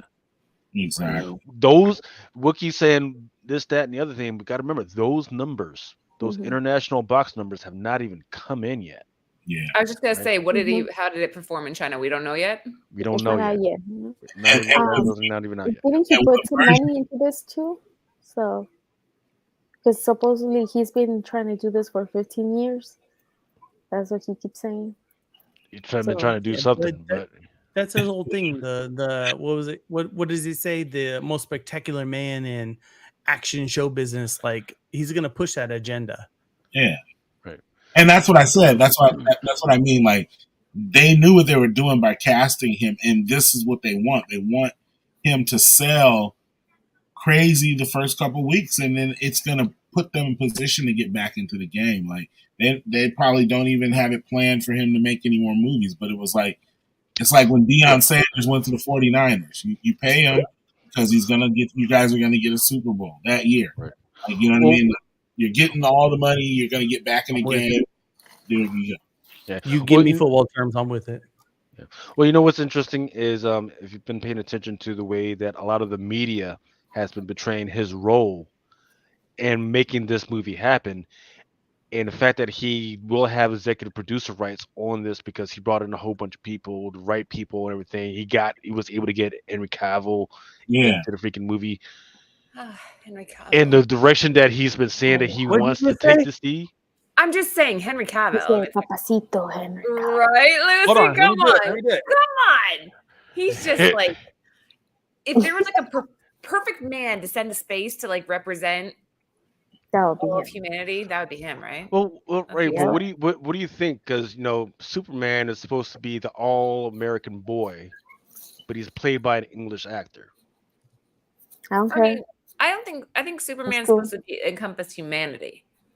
Laura, what do you think about he's not an American boy. He's an alien. What do you think about an American or a non-American actor representing an American? It doesn't matter what you think about an American actor. I don't really care. Like, honest to God, I don't really care. Are you referencing a movie? Doesn't get it. That was The Rock. I don't get it. That was The Rock. Oh, I didn't get that at all. But Eugene Young is saying that he likes the CW one better. Well, you know who else I like better? I like the Flash from CW. Oh yeah, better as well. Yeah. Damn right. You know what I think DC's problem is? I don't want to see Superman if it ain't Christopher Reeves. So. Look at this. Who is that? That is Ezra Miller, the guy that is supposed to play, has been playing Flash. Both of him. And they've been playing. He's been doing the Flash. I'm not going to comment on the image on the left, but I would say this to DC Comics: if anybody out there is listening, you are not the backup date to the prom. Do you, boo? Make your damn movies and stop trying to compete with Marvel. Be what you are. Because that's what keeps happening with DC. They're like, oh, the MCU, let us do this. Shazam was badass. I love Aquaman. Okay. If Jason Momoa rolled in this house right now, is like, take your wife out to dinner, I'll be like, yes, sir. You did right on those movies. So don't go back and look at DC and be like, oh no, we need to do this and be super flashy or Marvel on TV. Do your thing, be who you are. Your darker stories, you're not OP characters aside from Superman. Make your damn movies. Yeah. Stop trying to be flashy. Be what you are. Yeah. Lucas, what are we looking at here? Ezra Miller caught a felony charge. Not from messing around with the little girls and everything that everybody was saying. He got catching a felony charge from stealing alcohol that was worth like $26,000 or was it $7,000? Wait, that's a lot. Yeah, so he's possibly going to get 26 years in a Vermont prison if convicted. I was going to say, who hasn't sold some Mad Dog 2020 from their local liquor store? But not a felony, worth. I'm just saying, 30 cases. that Mad Dog 2020 from that local liquor store that takes your ID when you're under 18. We all know the one we drive to. One that still remembers you from junior high school. 43rd Avenue and Indian School. I know exactly where to go right now. Really? Jesus. I'm just saying. So he is gonna go to jail for sure. We don't know yet, but I guess it all depends on what the and he's still gonna freaking release that damn movie, The Flash. I didn't like him though. I like the Flash from the TV series. It's so stupid. They fired Johnny Depp for just accusations, not actually going to jail type. That's Disney though. Disney's different. No, but Warner too. for the what is it called, that Fantastic Beasts. Mm-hmm. They fire him. Yeah. That was Warner Brothers. Yeah. So why this fool who has so many like crazy shit that they do have proofs that he did all this crap and he's still there. It's all knee jerk reactions. That's all it is. It's knee jerk shit where shit hits a fan. And instead of giving it 2 or 3 days, they react right away because they think that's what we want. Well, no, the Johnny Depp thing happened when you were guilty until proven innocent. But that's what happens to men. That's a whole separate conversation. Yeah, for this right here, like they got the nigga on fucking TV and videotape. Yep. You fucked up. Like he's going down. Like this is when they trying to just get something on you, because what he should have been doing all this time instead of smoking that shit up is he should have made sure he had bail money and made sure he had a attorney on retainer, because what's going to happen is he's going to get at least 10 to 15 years. They don't throw 26 at you and not give you shit. Like, instead of somebody to lay down that green eyeshadow, he should have had that money set aside. Yeah, that 26 years right there, you're talking about, a couple $1 million to try and get it down to at least 5 to 10. Yeah, and can we agree on this at least? He's done. He's not gonna act. Who's gonna want to fucking hire him now? Nobody. But that's what I'm saying. Can we agree on this? We got a panel full of intelligent people here. If the getting's good for you, be happy with what you have, people. This guy had it. And now he's going to do some time, and people, pobrecito. The oldest story in the no, world. Pobrecito, no, fuck that. Exactly. Yeah, where's McClay, Lucas? Should we call him? I think he went for a smoke. Yeah, you know, McClay, man, freaking, he loves to hit the shit a little bit too hard sometimes. You guys gotta hit the shit, walk the dog. Laura, it's getting late. 30 here. The kids want to watch they said another who's the director? I'm thinking. I was about to text her. Okay, hold on. Let me drop. Oh, and there's Sarah. Hi, Sarah. Hey. Oh my. Where's my guy? God. Welcome. This Drunken chat. Tell us what you're drinking. Water. Get the fuck out of here. You know what? He's clearing up now. Get the fuck out of here. Water. I'm just playing. I'm just playing. Oh, what the fuck? Huh? What's going on? Robin? Is that Lucy? Is that your Christmas do? I see the gray highlights. Is that new? Yeah. Oh yeah. That's what happens when you use too many brujeria spells, man. Freaking, you start to go gray and shit, man. Boy, in trouble. Fuck you, man. Freaking, you didn't charge me all that damn gas. Yeah. We noticed. Oh. You back there burying socks in the out there burying eggs in the back. Hello. What's going on? 1:30 in the morning. What are we talking about? I know, right? It's Drunken chat. I'm about to order a pizza and put on another Tim Burton movie around here. Go ahead, babe. What time do you guys go to sleep at? So in the spirit of Halloween, looks like you when got I fucking tell these kids to go to sleep, they go to sleep. No, they don't listen to me. Who was that drawn by? Her name is Carla, and I don't know what her last name is. It's like Carla. Oh, she froze. But she's on Instagram. Oh, I froze. Carla something on Instagram. Oh my God. Look at that Bird City sticker. What's up? Of course, you like that, right? I see. I got Who's my that? images. Where's my bro Chacho? Is he taking a bath with bath bombs and candles? Oh, Henry. She's laughing because it's true. he's he's in a bath bomb bath right now, isn't he? Oh, Henry. No, he's coconut oil. Henry's popping wood out back. Henry's sleeping. Told you. He's out. My guy took a bath bomb and some mineral water, and he's out. Yep. Good. I'm the night owl. He's like the one that's like goes to bed at Lucy, where's your guy at? Oh, he's sleeping. See? He fell asleep when he went to bed before we finished Nirvana. See, I can't talk to Sancha unless I stay awake. So, wait, what now? You can't talk to Sancho? Well, fuck Sancho, man. You better not be messing around with fucking Laura, man. Damn. Only Lucy knows what the fuck I'm talking about. Yeah. You know what's funny is I say that shit around my brothers, and they're like, "Well, fuck you up," and I'm like, "Bro, you're related to me, not her." Hey, right? They say the same thing So- to My brothers Sam. will They drag know. me down the street. So here, how about Okay. this? Can Okay. I know? In fact, let me bring this shit up because I want to talk to Bird City about this shit. Give me Fucking- something to give an opinion on, because I'm ready. Uh-oh. I know he's all riled up. You can tell. Let's talk about alpha betas. No, let's not. Let's do that. That was a grocery. Wait, where's the Bird City one? I hate Yeah. Fairyland. Your girl looks like she's all grown up because the one that I knew before, she was just a little girl messing No, around in this fantasy land. Now she's No. all grown up. but she looked little, but she was 30 years old. Yep. Really? Yep. So why did they make her look all crazy and freaking Because grown she up? now? came out. Because she came So- out, and Yeah. So she's 1 to grown up. 30, she wanted out of Fairyland.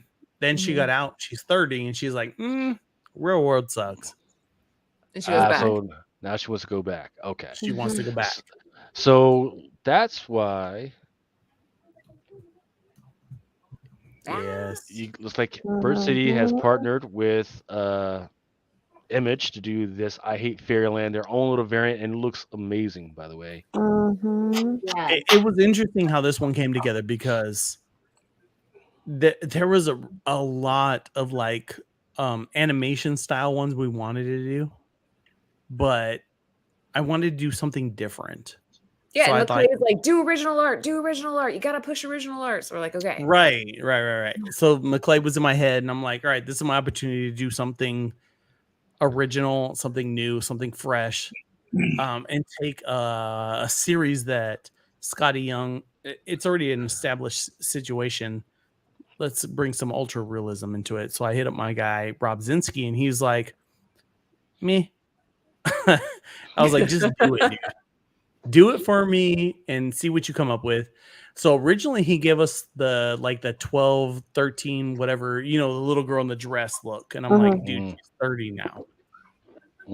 So then he gave us this, and I'm like, okay, here we go. Pissed off teenager I can deal with because that's my life right now. That's The totally artist- right. I'm kind of wondering what the one with the little girl looks like.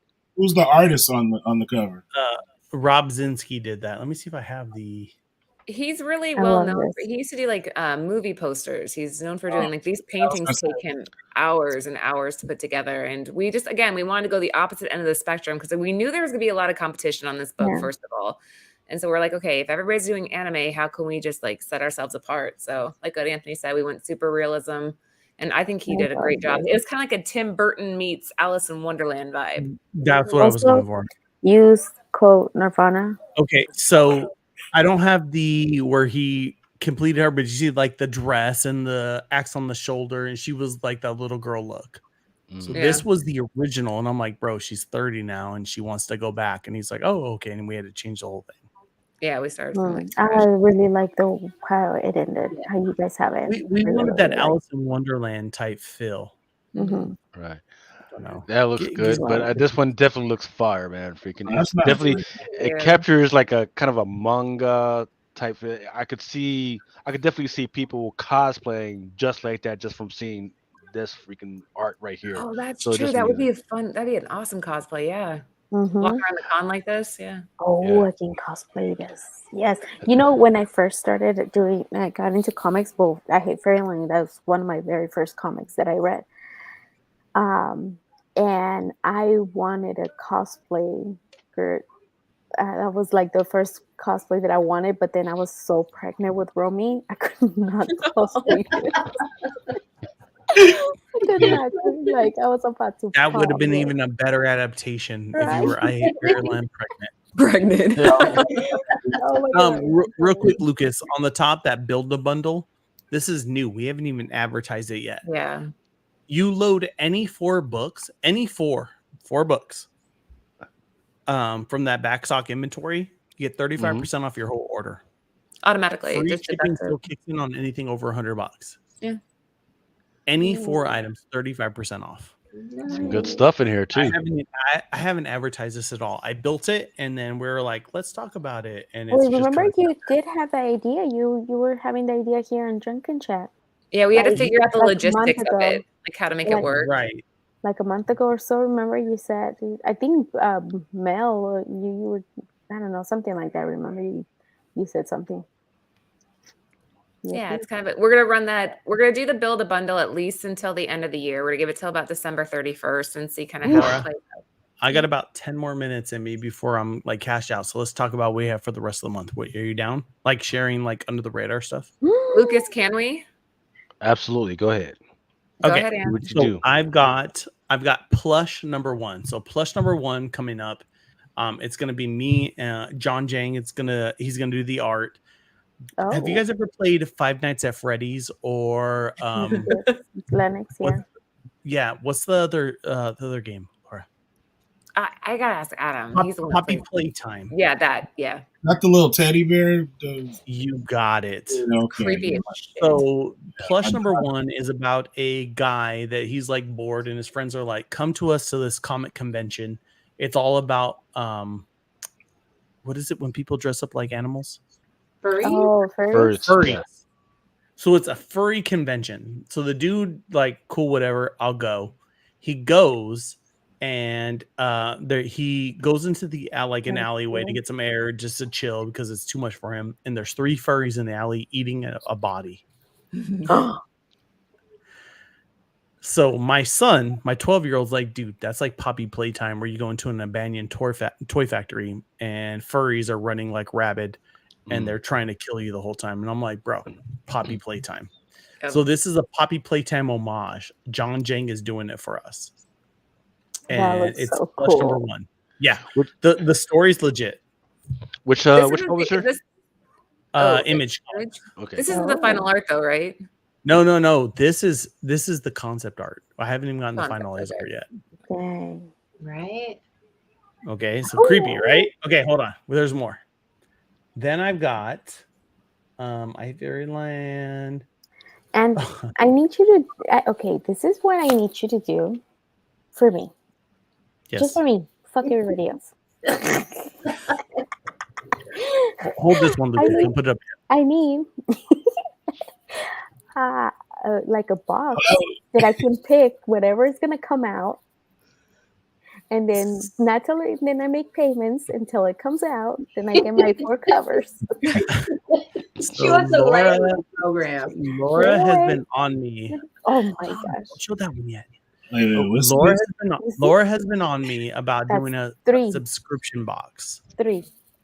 And the Fair one. subscription box will be a flat fee, and you will get every single Bird City Comics exclusive that drops monthly. You're guaranteed at least 1 copy of every single book, and it's a reoccurring charge that just happens. It's just hard to figure out how to work that. It's in development. It's just there's so much that I want, like, Right. and it's So check into managecomics.com. They do something like Managed that. Comics. Yeah. Well, it's more of integrating into Shopify. Shopify's our platform. Mm-hmm. Yep. So Managed Comics is an application. So I'm trying to figure out how to build it in where you just go, okay, I'm going to give you my $100 a month or whatever it is, and you get one of everything that comes out, and you're guaranteed. So 8 Billion Genies number 1, 8 Billion Genies number 1 4th printing. You're going to get a copy. So go ahead and hit me with the Lucas. 8 Billion Genies number 7. So for issue number 1, we did 8 Billion Genies number 3. That was the homage, okay? Then they killed the ongoing series. We couldn't do 2 through 6. Finally, they brought it back and they said 7 and 8 are going to be the last issues. Those are available. So we're going to do 8 Billion Genies number 7 as Super Mario number 2. And we're going to do 8 Billion Genies number 8 as Super Mario number 1. We're kind of going in reverse. And we kept our girl Trish Forstner on both these because she's brilliant. Is killing us. So to earlier when I said Alpha Beta's released an image today, they're behind the curve. Whatnot Publishing, I don't even care at this point. This shit was done. We've been doing it. Anybody watching the show right now, if you guys are like, oh my God, I love Whatnot Publishing, whatever, dude. We've been doing it. They're biting it. We got 8 Billion Genies number 7, Super Mario number 2. We showed the image 2 weeks ago. We're already on it. You want the original shit on a publication that's been purchased and ready to go? And Or do is you want Brian in there? Nah, Brian left. No, he's here. Boom. What's up, everybody? Hi. Where you been? Where you been all my life? Where'd you go? Sitting in my office working on podcasts. Where's Abby? She's at my feet. Is she really? Yeah. Oh. She's a cutie. So pie, anyway, so. Laura said I need to be nice and I don't give a shit anymore. We had this shit. We've been doing this shit. What happened? Fill me in quickly. So Whatnot Publishing put out Alpha Beta's number, whatever fuck number it is, and they're doing a Super Mario 2 homage. We already had this done, so I don't want it to be one of those things like, oh my god, they did it too. Whatever. So Laura, Laura was talking.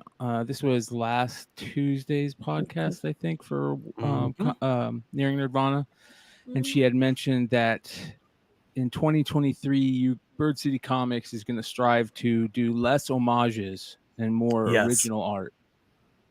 Is that true? Oh, completely. So to get through, we got to get through 8 Billion We just Genies. talked about you, Brian. Through, You were like the motivation behind our I Hate Fairyland cover. Oh, sorry. Go ahead. We did number 3. We're doing number 2. We're going to do number 1 and be done with it. I want to comment and say, so original. You know, it's one of those things like it doesn't 100% bug me, but it's like at the same time, like, figure some shit out, guys. There's a million things to do if you sit there and grind it out.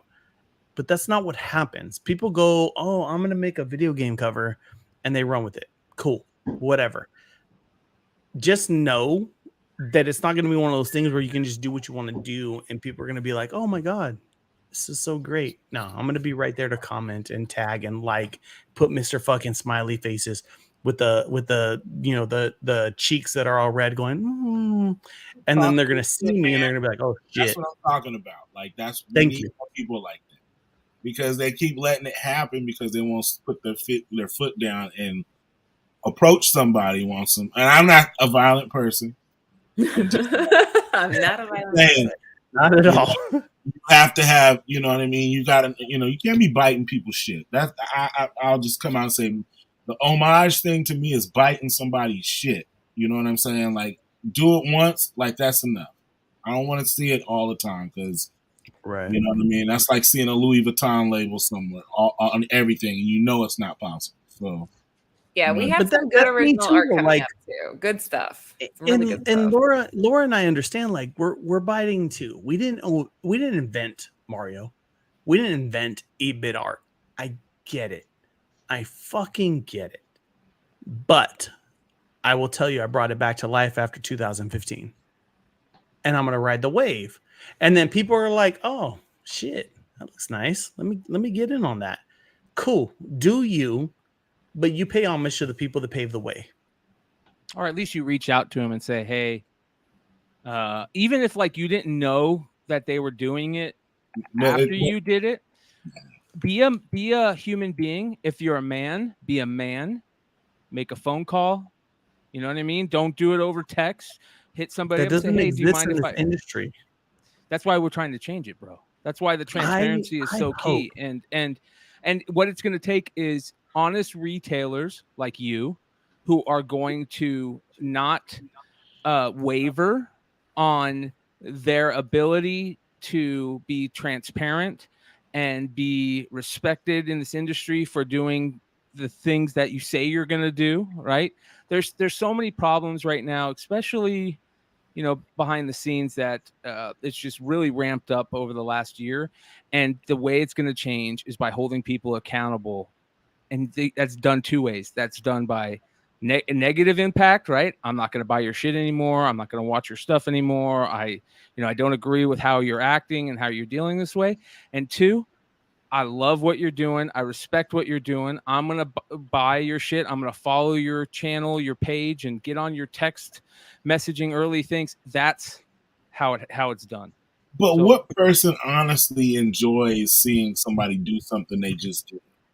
Right. And that's the thing. Like I've had I plenty don't of people want come anybody to sit up and act like it's cool. You know what I'm saying? Like if I do something, if first off, if it's original art or not, it's not the point. You know, if I make a shirt and I get big off of it, and then you come and do the same shit and put a little slight variation, we know what's up. But don't be trying to act like you didn't. You know what I mean? Like you gotta stand on what you do. If you doing it for that, then you can't tell somebody how to react. You know? Right. And that's the big thing. Like there's so much more work that goes involved with just thinking of the concept. Like I got a bag and board, I got to ship, I got to make sure customer service on point. There's so much more that goes to it aside from the initial idea. So when people try to slide in and they're like, oh, that's a great idea, I'm gonna do that too. Cool. I get it. You're gonna do what you got to do. We don't live next door to each other. We haven't grown up together. There's no loyalty there. And that's business. Laura and I completely understand that. But at the same time, when somebody comes up and they want to shake my hand at said Comic-Con, I'm going to nod. I'm not going to say shit. And I'm going to look them in the eyes. And hopefully it registers that shit, he fucking knows what I'm thinking. And I know what he's thinking. Lucas, and it is what what it is. thinking right now? Your mind looks like you're going a million miles a minute. Hey, somebody, McClay's knows me. Hold on, time out. But McClay knows me, and McClay's met me in person. McClay, I've had multiple people in the last couple of weeks tell me that I'm standoffish and non-approachable. Here's what people don't like about Anthony. Here we go. Anthony, give him some trait. Anthony is honest, right? Mm-hmm. And let's be honest, Anthony has some alpha in him, and he feels strongly about his business, his family, his hobbies, and people, his friends, right? People get angry at that for some reason, for whatever reason. Now, if Anthony was over here pulling fake alpha bullshit, right, where he's acting tough guy, acting this and that, but behind the scenes he's doing cheesy fake shit, there's no alpha in that, there's no respect in that, so people don't like that. People will talk shit about that, and that's just the human nature. The betas will talk shit about that, right? The fake alphas will talk shit about that. There's too many people out there, especially in this industry, that also let money get in the way of their integrity. There you go. But I respect that because I know what you're about. You know what I mean? Like, I if they're about not everybody appreciates that, Remo. Not everybody appreciates that. I know, but it's like you can't in life. You have to know what it is. Like, you know what I mean? I don't want nobody. That's a safer thing, though. You know, but I'm saying it goes along with the same way, man. If you're built a certain way or you're cut from a certain cloth, there's certain things you won't do in life. And that goes in business and your personal life. You're not going to do certain things, and it's lines you won't cross. I wouldn't be one of the people that would be doing that type of a variant, but to each his own. And what I'm saying is, I'm not going to copy it. You know what I mean? That's if I see somebody get something and they're like, and that's their lane, I'm like, man, go ahead, man. You know what I'm saying? Like, that's your lane. Your thing. On your lane. I know what it is. You blown up off of that. If I jump on that, everybody's gonna know. I'm gonna think everybody knows what I'm doing. Much less you. If you don't see it, then there's something wrong, because you can't say that. You know what I mean? You've seen anything else like that currently in the game after you did it. You know what I'm saying? 100% right there. Well, if someone does it, you know what it is. So that's just me. Like if you sit up Remo, check this out real quick. Everything you just said is 100% truth. Laura and I have been married for 15 years. Okay. And the reason I'm bringing that up is because she's the first person not to be intimidated by my bullshit. The truth and me saying what's what didn't deter her from being, in around me. I'm a hard person to be around. She'll tell you. I say what's what. I'm hard-headed and I'm stubborn as hell. And her and my daughter will tell you. Those are my 3 terrible traits, but they're the things they love about me. And that's what's wrong with the industry. Right there. They can't have a conversation. I can't be honest with people. I can't be stubborn and I can't say what's what without hurting somebody's feelings or people going, oh, Anthony's not approachable. What were you going to say, Lucy? They need to start being a fucking bitch. Okay. Not only that. I need somebody to challenge me. Lucy, you got me. And you know, and then their excuse, like what I think it's so funny is like, well, they don't own the idea. That's your bitch ass answer. Yeah, like, I don't want to do that. Sorry, it makes me mad. You know, you guys know how I feel about Anthony and Laura and everybody that I love you guys. You know, you guys are my friends, and anybody who fucking messes with you guys, I get pissed. I get really mad, and I want to. You should. And I want to fuck how everybody up. That is how friends. That is how friends should act, right? Yeah. That's how friends should act. If you consider somebody a friend, you should stand up for them. Yeah. You should, as soon as somebody talks shit about them, you should always say, you know, hey, I don't like you saying, you know, whatever way it is. Hey, I don't appreciate you saying that. Like you did, Brian. You did for us on a post recently. I read it. People don't talk to Brian about me, and I know that because Brian will stood up say for us, and big time. That's what I'm saying. And it's not the first time. Brian. I've never heard Brian go, let me tell you some shit that went down from XYZ. Because people don't even bother bringing it to Brian. Because they know Brian doesn't lie. He'll tell you what's what. And Laura and I don't fuck around. We run a legit business. And if you hate it, we're here to listen. Anthony. And if you love it, we're here to help. And I got to hear what Lucas is thinking. Oh, I'm sorry. Am I talking too much? Lucas, that was her way of telling me to shut up. No. Well, before... Because once again, I know that certain distributors fucking listen to the shit, and my shit ends up fucked up. I will say, yeah, that's why I gotta kind of limit. That's why I gotta limit to the times that Dennis comes on because they don't even listen because. Yeah, every single fucking time Dennis comes on, freaking my shit just gets off. Those 1-100s come ding as a motherfucker. Let's talk about that. No. We don't need to talk about it. I'm out of here. So next Wednesday, right? We will converge on Baltimore. I don't know. Do we know if Whatnot is going to be there? They're going to be there. They're already putting out advertisements in. Are you going to be at Baltimore? All right. Then that gives us some time, a little bit of time to fucking put something together.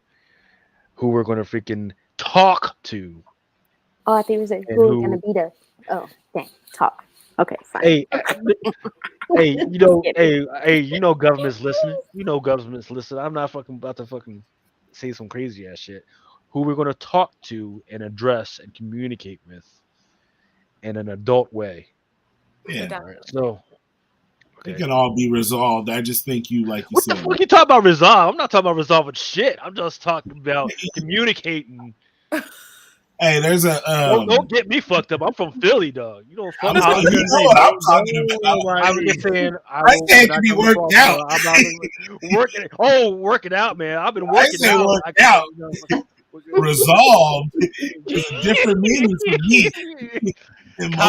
Conflict resolution in the strongest way possible with me standing on top of somebody. That's the way I resolve shit. I ain't gonna say I'm not gonna say extortion. Let's keep in touch and communicate. Laura, if you wanted me to act a specific way at Baltimore, what would it be? Will Bill money be involved? Business-like. Because the first night at Hard Rock. You're the boss, and you're sending me to Baltimore. Very diplomatic. You know what I mean? I do appreciate how Anthony's just the nicest person ever. However, I'm 100% okay with you just standing up to people who are two-faced and fake. I think that's becoming toxic in this community. They say one thing and do another and vice versa. So I'm cool with you just calling people out on their shit. I think that needs to be done more. I think honesty and saying, no, we're not shaking hands right now because you stabbed me in the back 2 months ago. That's an okay thing to say to somebody. Do it. I mean, but that's what I'm saying. Like, it's a business decision, but you don't have to, there's certain way, like, you just know, like, if people show you that hand immediately, thank God. Like, you know what I'm saying? Like you should be happy that you're seeing it. Like, you know what I mean? Like, that's my thing. Like, if you can't see it, I can tell you, you know what I mean? If you're my folks. That's a man's mentality, what you're saying right now, Remo, though. Huh? Show me what you're hitting us from that man's mentality. Give it to me at face value so I know what to deal with. Today, I went to Chipotle today. Laura, tell him the story. No, you're gonna make me sound psycho. He goes, no. Okay, But Lucy, this is Sarah, industry. Lucy, Sarah. He goes, Laura, I'm gonna go get some lunch. Do you want anything? And I say, no, I'm good. Which means, yeah, of course I do. So he goes to Chipotle. What the fuck does that mean? He comes home and I'm like, where's mine? He's like, you said you didn't want anything. I'm like, but I didn't know you were going to Chipotle. Like, of course I want something. You didn't bring me anything. No chips. Like, no chips. No guac. Nothing, Sarah. Empty-handed. Are you kidding me? Come on now. Thank you. Of course I want. If she says no, it don't matter if you bring up food and she says no, you buy shit anyway. You buy shit anyway. Thank you, Lucas. You better not mention a lollipop. No. Hey, baby, I'm gonna get a lollipop. You better come back. Are you hungry? I'm gonna go get a burrito. Uh-huh. She said, no, I don't want a burrito. That means you still about to find something else there for the You should get tags. But that's the epitome of the comic book industry. No, Lucy. That's not the way it works. You can't even say that. You just gotta say, babe, I'm here. What do you want? That gives her the chance to tell you exactly what you want. If she says no, I don't want anything, you still buy something. Yeah, quesadilla. So that's I've got the way the marriage game works. I've got two 17-year-old boys that work for me. And I said, look, dude, let me give you some advice. When you go to a fast food restaurant, just buy two or whatever the fuck you're getting. If you got a girl. And he's like, what? And I'm like, just remember that and don't think any more into it. Because I just drove to fucking Chipotle twice. After I asked my wife if she wanted something, and she said Eugene, no. in the chat, he did go back. He went back and got it for me, which was kind of cool. Damn right, I went back. Look at her. She's fucking hot. I went back. So, hi, Nathan. You got it fucked up because here's. I mean, I'm gonna leave it to Laura and Anthony to tell what the fuck actually went down. That's y'all's business. But at one point there was going to be a business relationship, only for them to fuck it up by selling an idea. And what's even worse right now, I'm looking in the system right now. Their shitty way of doing that same idea is not even close to being sold out. A Happy Meal. Burger King don't have a Happy Meal. The kids' meal ain't even the same as a Happy Meal. So no one infringes on McDonald's space in that game. Understand that. So my thing is, and if you do, everybody knows what it is.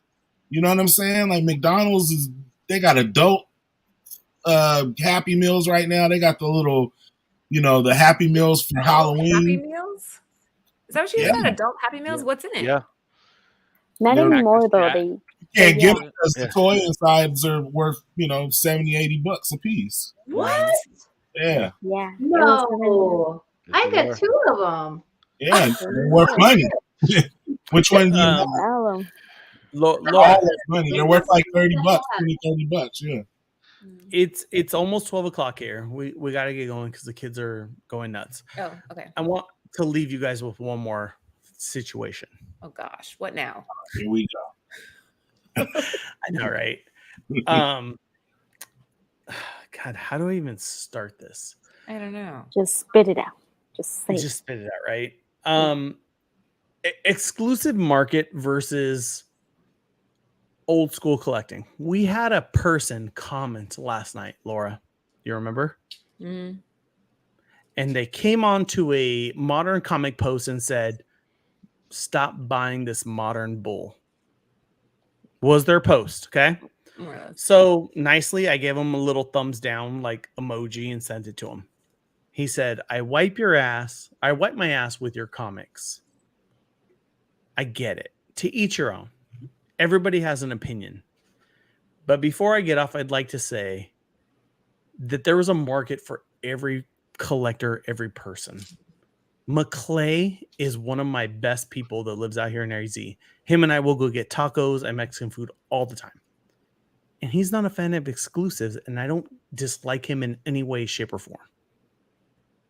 So I'd like to leave you with this. If you don't like it, don't worry about it. Collect what you like, buy what you like. That's what There's the a place for everybody within our hobby.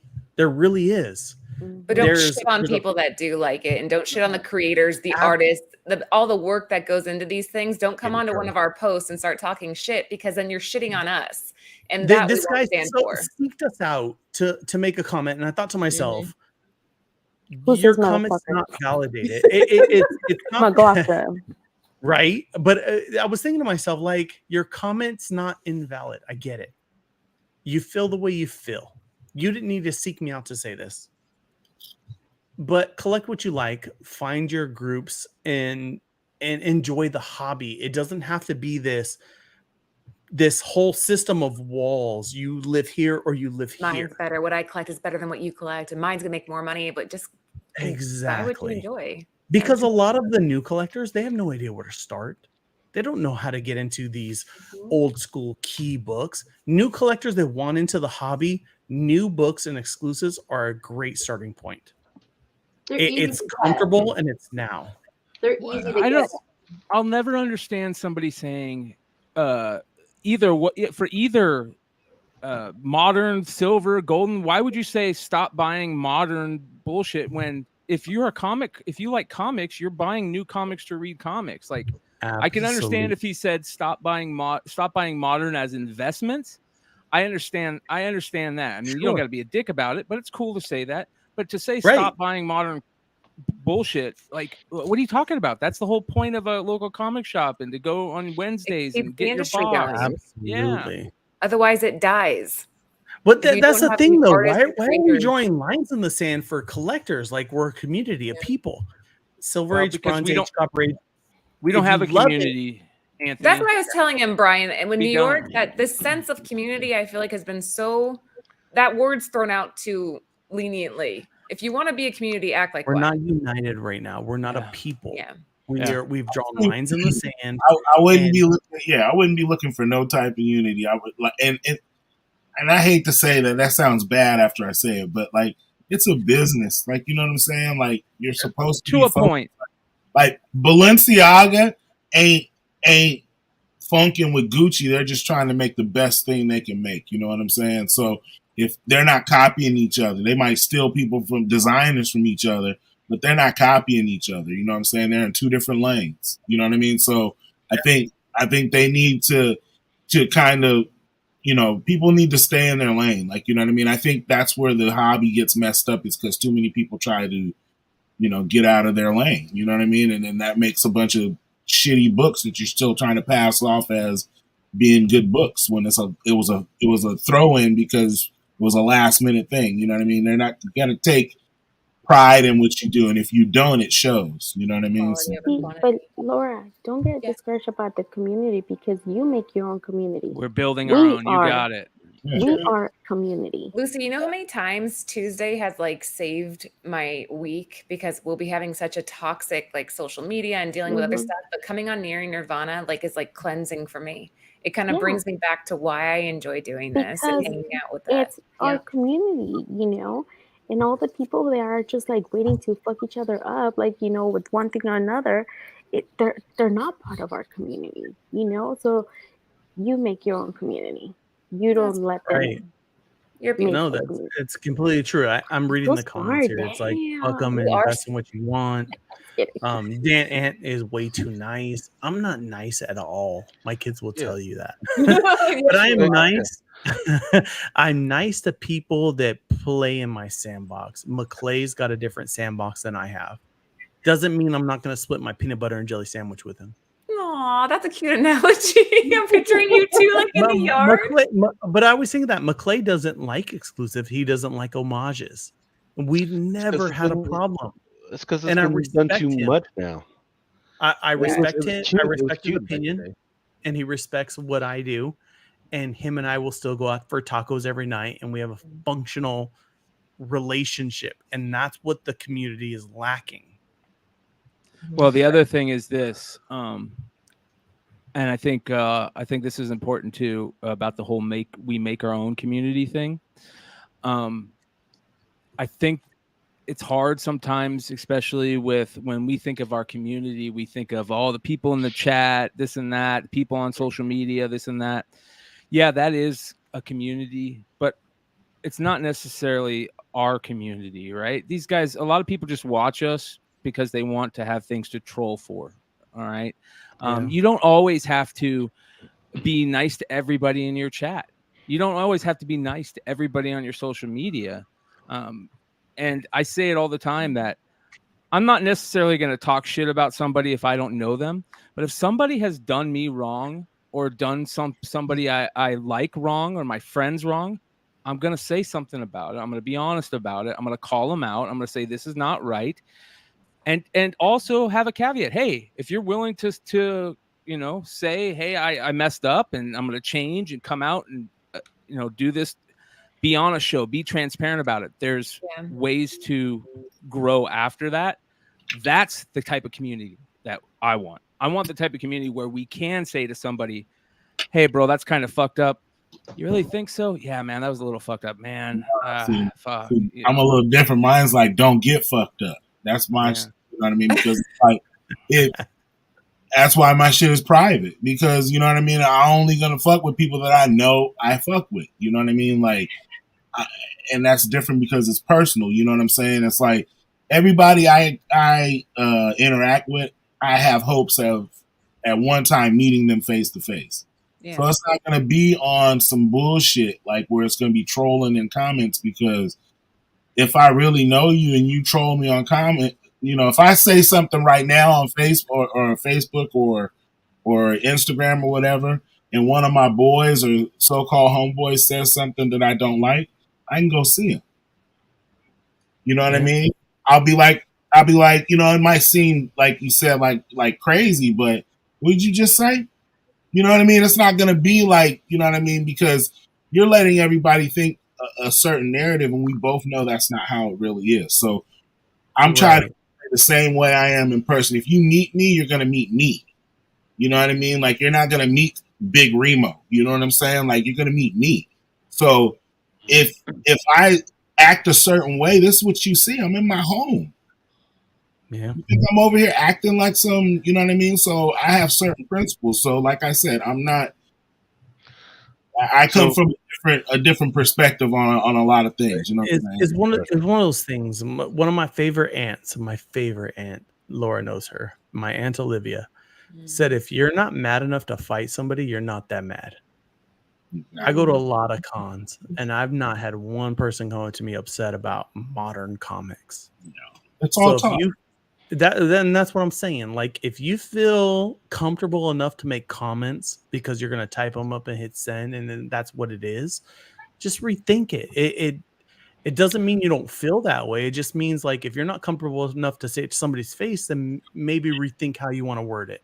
Exactly. That's because what you're dealing with is those internet warriors, right? Motherfuckers who want to fight. That's what I'm saying. Like, where did they come from? What breed of person is that? They're sitting at home. And Got they're nothing to do. sad. They got nothing to do. They're sad for whatever fucking reason. But And they take it's not even that. That would be an extreme. I'm just, if you don't like my cover, don't buy it. But Remo, no, that's not even a thing. They're just these sad red pill. I know, but that's what I mean. Like, that shit is just like, that irks me, man. It's like, dude, if you don't like Pearl Jam, man, you don't have to go and buy their album. But you got to understand these red pills. Remo. Laura and I have been living this the last week. I'm gonna go to Target and pick up this. Don't buy this shit. Like, Laura and I have Billion Genies print number 1. Okay, you know how much hate mail we've gotten over that book. Yeah, we get a lot. I'm ready to go to war with every I can talk that shit because I got one in arm's reach. But what I'm saying is like Anthony is what I call good business. You know what I'm saying? Like I'm not.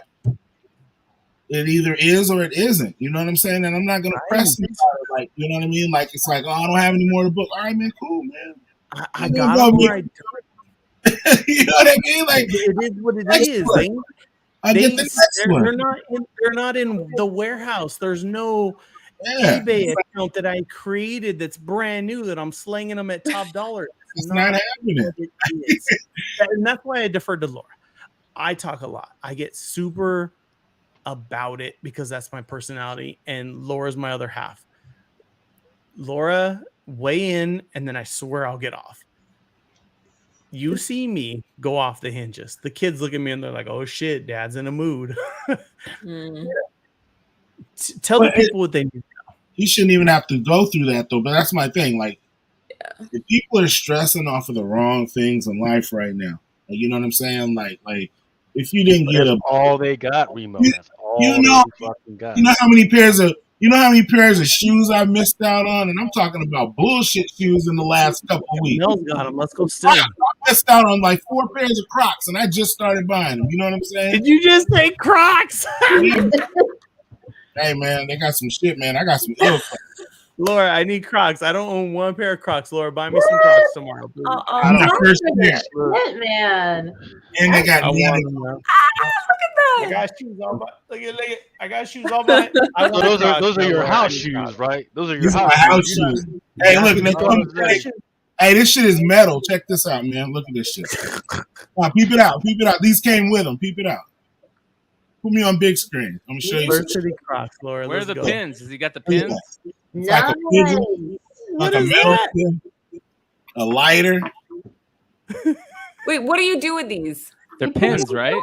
They go into the shoes. And look, why do you have a lighter on your shoe though? Condom. Is that a condom? Yeah. We don't use those around my house. A metal street sign. Matches. What is happening right now? No, it's my first pair. I never had a pair before, and I'm just like tripping out. It came with all this shit. It's his flare, Aunt. 42 pieces Laura, of flare. I want pieces of flare. It's like, wait. These are like the RZA's rings right here, dog. These are like Chitlin, what movie? Pieces of flare. Hit me. You got 10 seconds. Hey, you hear? Hey, look, people are like, listen when it falls. You high as fuck, Remo. I don't know what to say, Remo. These are like these are I'm here fucking talking about. Look at it now. Look at my condoms. Like, what the fuck is going on? This shit is like the RZA's rings, dog. I'm telling you. It's for real. The condom's called the Jizza, the RZA, the Jizza. Nah, but they had these other ones, man. They had these other Crocs that were pretty sick, though, man. I can't even front, man. Lucas, really quick before I get off, what is your opinion on this Art Germ cover in the center? We know that the Virgin exclusive of it got canceled, correct? The Virgin got canceled? Let's see. No, the whole thing got canceled. I think you can still order the trade from what Anthony and I saw on Diamond. The trade rest is regular, like Diamond FOC ordering. But Laura, drop your knowledge. So there were 2 artists, both submitted very similar concepts. Lucy, what was the other artist? Melky. Stan. No, it was something like that. The guy from Russia, the guy that did Hive Comics Turtles variant. Yes. Yeah, what is his name? Well, he did something similar, and he got mad. Staniak. He got mad at Art Germ and was like, basically they stole my idea. And Scotty Young actually weighed in. He's like, I'm going to ease your mind here a little bit. He posted, he's like, we got Art Germ's concept 2 weeks before your store submitted yours. Nobody stole your idea. Like basically telling him to stop crying about it. But Art Germ, I guess out of, professional courtesy, pulled his exclusive version of the center one. I don't think he had to, but I think he chose to.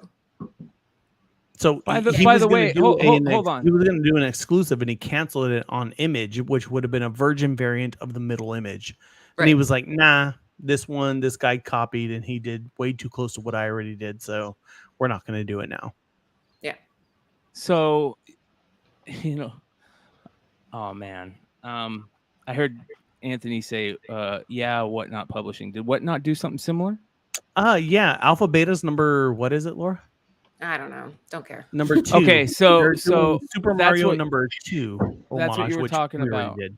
Okay, so I heard that happened also on another book.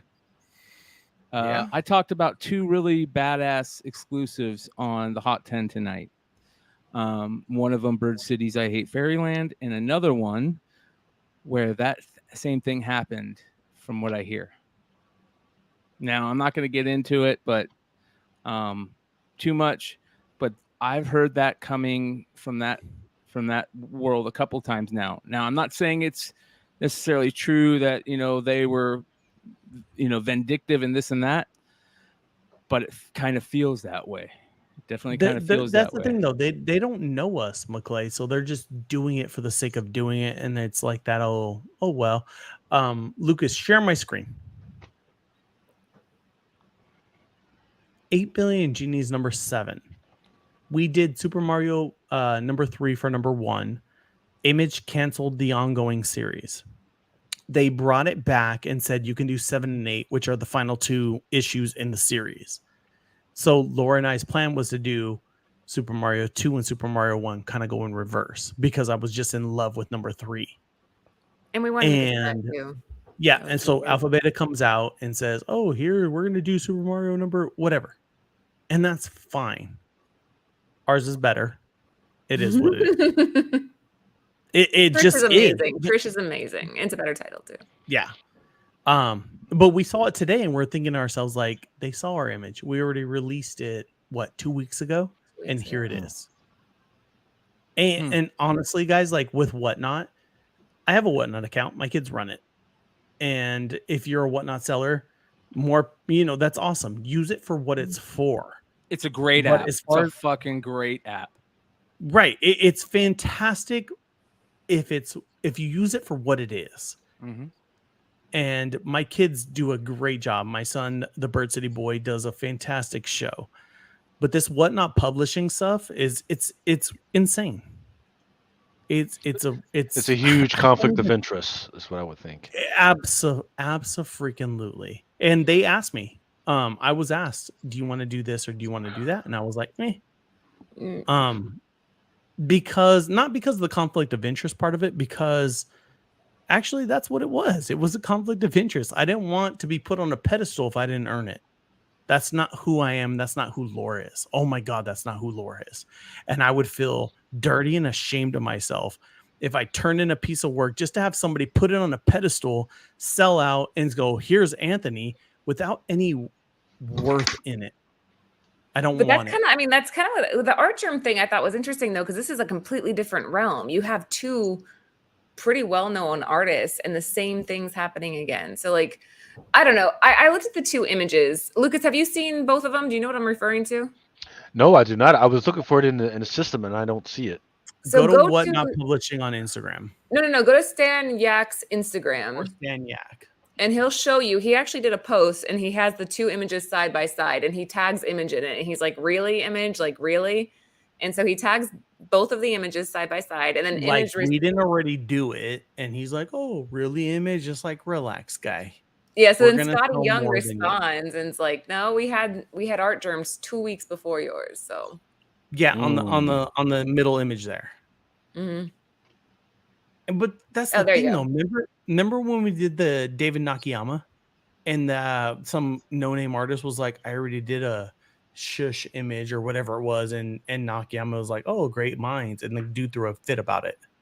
You can just slide over or push the little next button. Yeah, Lucas. hit the arrow. Yeah, there you go. There you go. See, so he acknowledges it. That cover is nasty. I'm not a fan of either of them. Yeah, Sarah. The vagina shot. It's not. Come on. Is she wearing like panties or is she wearing shorts? Or them some booty shorts. Like she's from Florida and she wears coochie cut off. Well, here's what I want to say about. It's got to breathe. Okay. I want to say real quick. While Anthony and Laura are here, I do want to say something. I want you guys to hold me a copy of the mushroom cover and a Frizzen if you can. Of course, Anthony. That Frizzen is so gorgeous. Yes. It is so beautiful, man. And of course, you guys already know I've said what I said like about the mushroom one. Anything with mushrooms. The mushroom one was cool, huh? It turned out really beautiful. We saw really, we were happy. And that's the thing. Like somebody put in the comments, who runs Whatnot Comics? I don't know. And it doesn't even matter. It's just the point that they're like, oh, check us out. And it's like, cool. Do some research in the community and see what's happening before you try to be a part of it. So the thing with that is also that they're like you said, not only the conflict of interest, but if you're selling books that, like are the same covers or whatever, or that makes me think that the artists either aren't, giving you their best, or they already have a lot of this work kind of going around. It's like a demo tape, like, you know what I mean? A bunch of labels got the demo tape, but it comes out on one label. It's like, yeah, but how many other people have seen that artwork? You know what I mean? Yeah, so, I forget what it's called. I think it's called Artist Net. Yeah, they're sharing the work with each other. Like, yeah. I think it's called artistnet.com, where you can go and see some of these same artworks. Like, it's just out there. It's up to you to find it and figure out which one is going to be the next cover. So, and you could definitely see the influence. Like somebody's like, oh yeah, that freaking pose is freaking awesome. I'm going to use it on my shit. Right. And then it's like that's what happened here, man. Freaking, let's go for the naughty niece. Fucking freaking pose. I think this was a coincidence. I mean, to be fair, because like you said, like, that time frame and putting it all together, it's like, all right, this was just happened. Yeah. I guarantee you, if you go through some of Art Germ's Vampirella shit, you're gonna find Vampirella in the same pose. Super right? Hasn't it always been? All of these have been done. Can I be like 1,000% honest though? I like the one on the left. Yeah, because you're a dirty old man, Remo. It just to me, it's so many vaginas. Like I see a vagina to the left. I do not see any vaginas. I do see. I'm looking at the damn monster over there in the mushroom. Try to get us fucked up. Sarah, you know the freaking censors are fucking scamming through the transcript, talking about BJs and everything. Come on now. Which one do you like, Laura? I like the Frizzen. Other than ours, of course. That's not what we're talking about. Oh, these two? Yeah, these two. I don't know. I really don't like either of them. It's difficult. I guess if I had to pick one, I'd go with the Art Germ because at least there's some eye contact. Yeah, that's my girl right She there. She likes it when she looks you straight in the eye. Yeah, you gotta look me in the eye. Fuck you. Like I'm gonna be down here, but I don't fucking like it, motherfucker. All right, wait. Real quick. I don't particularly care for this prison. Does anybody else? I like it. I think the Frizzen is the best one of them all. Okay, yeah, I know why. I know why Laura likes freaking the Frizzen. That's because she looks like her name is Olga. I love the little scowl, like "Don't fuck with me." You know what I mean? Yeah. Like, hey Anthony, how many pancakes do you think you would have to make Laura for her to dress up like that? One. I'll be like, like, I don't need that. I'll do it. She's gonna apparently. Here's what's gonna happen. Freaking one morning, freaking Laura's gonna come downstairs, and there's gonna be a plate of fucking pancakes with a bow and a great wig. I'm on Amazon right now ordering a gold wig or gold and some cut off coochie shorts and shit. After you put it on the right, man, that looks the same. You're gonna like, what the fuck is this, Anthony? Hey, shh, my name is Chacho.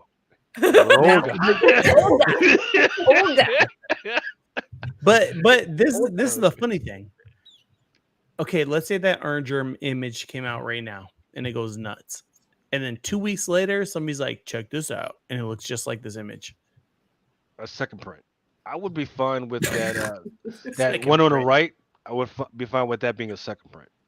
Laura, that's what we need to start doing. Every time we put out an image and then somebody does it, we'll be like, oh, second print. Yeah. We can't, babe. We can't. We got to stay Why classy. not? Let me be. Yes. Nobody will say shit to me. I think I know retailers McClay's 6'6" with a ponytail. We're good. Here's another interesting thing. I'll be Patty Pendergrass, so I don't want to like. Here's yeah. An interesting thing is that, and this has just kind of popped up recently in my head. It gets to a point where so many things happen and so many things are being talked about, and whether they're true or not, there's so much negative talk about whatnot that it's going to start affecting things, right? Because it is so negative. Now, I don't know how it is in the cards one, but I imagine it's probably more negative than comics. I don't know how it is in the every other category, but in the comics one, it's becoming very negative, the whole thing. And that's not what Whatnot wants. And it shouldn't be what Whatnot is getting, right? You should, when you think of that Whatnot app, you know, a lot of us should be thinking, oh, it's a fucking great, I get great fucking deals on there, or man, I sell good stuff on there and this and that.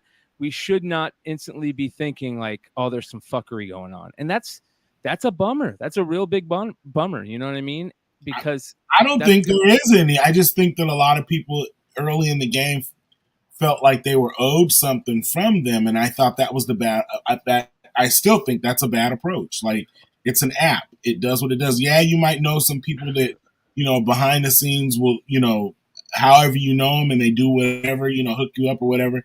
But that's beside the point. The app, it does what it does, and it's successful because it works.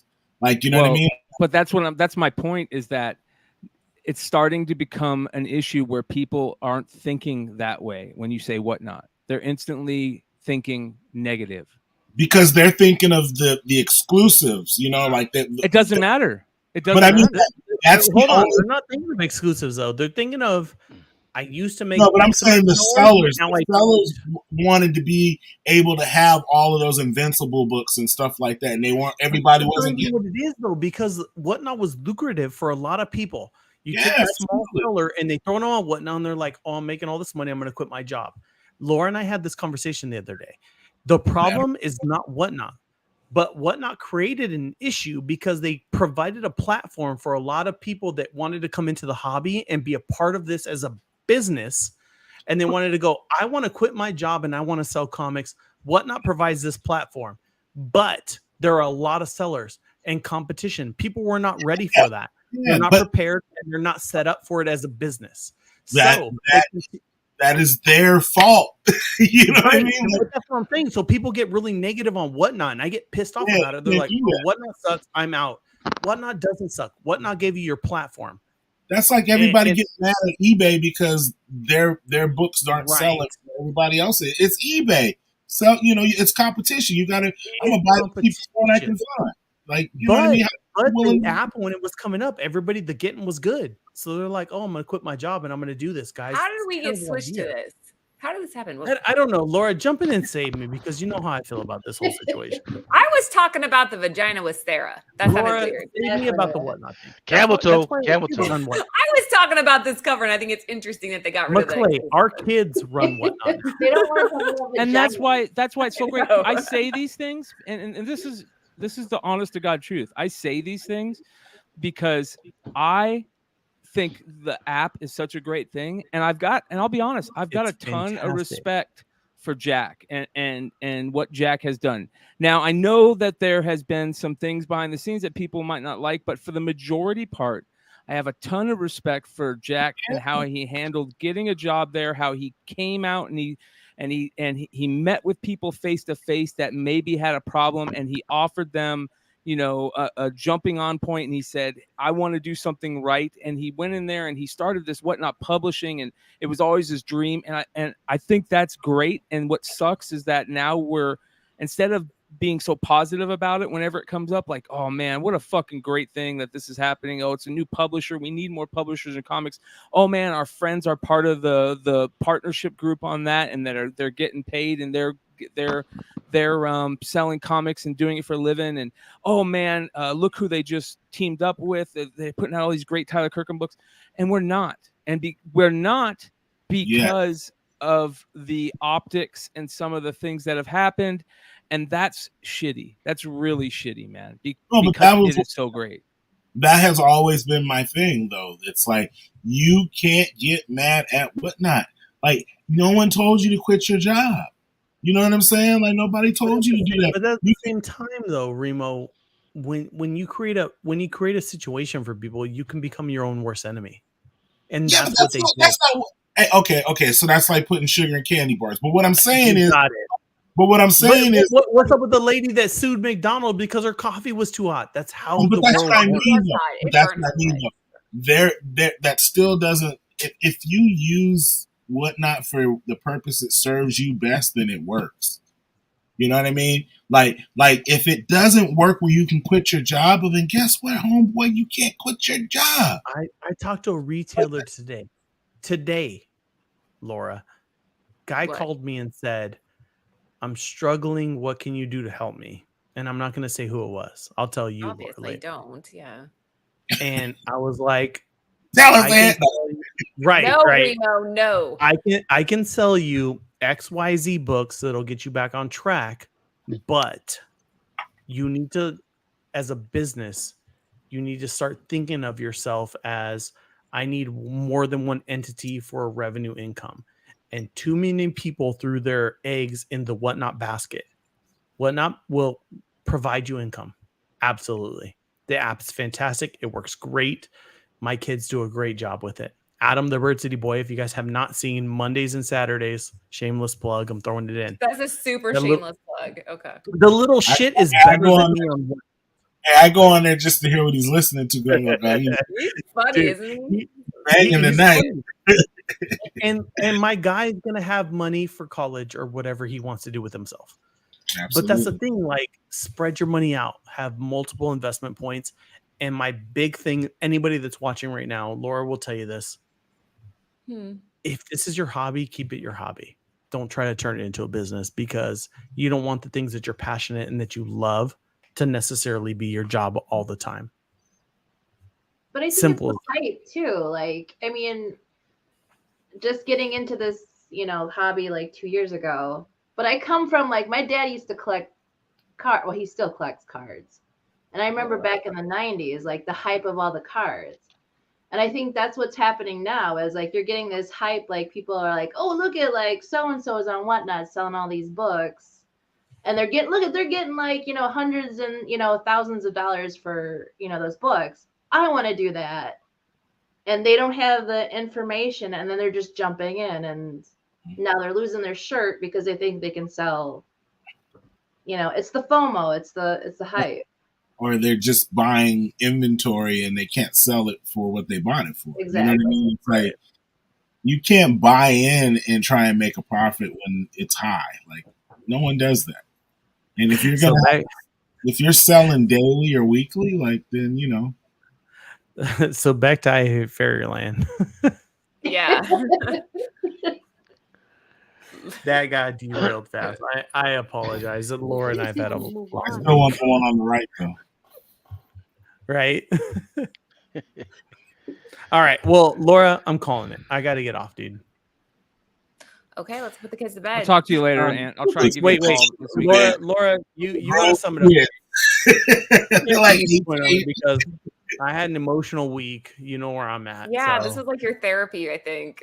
Oh my god, I needed to get so much of this out, guys. Like, it's all good, Aunt. Like, you know what I'm saying? That's a Drunken right? Yeah, we're like, here's a journal, and I'm like, fuck this journal. Get a journal.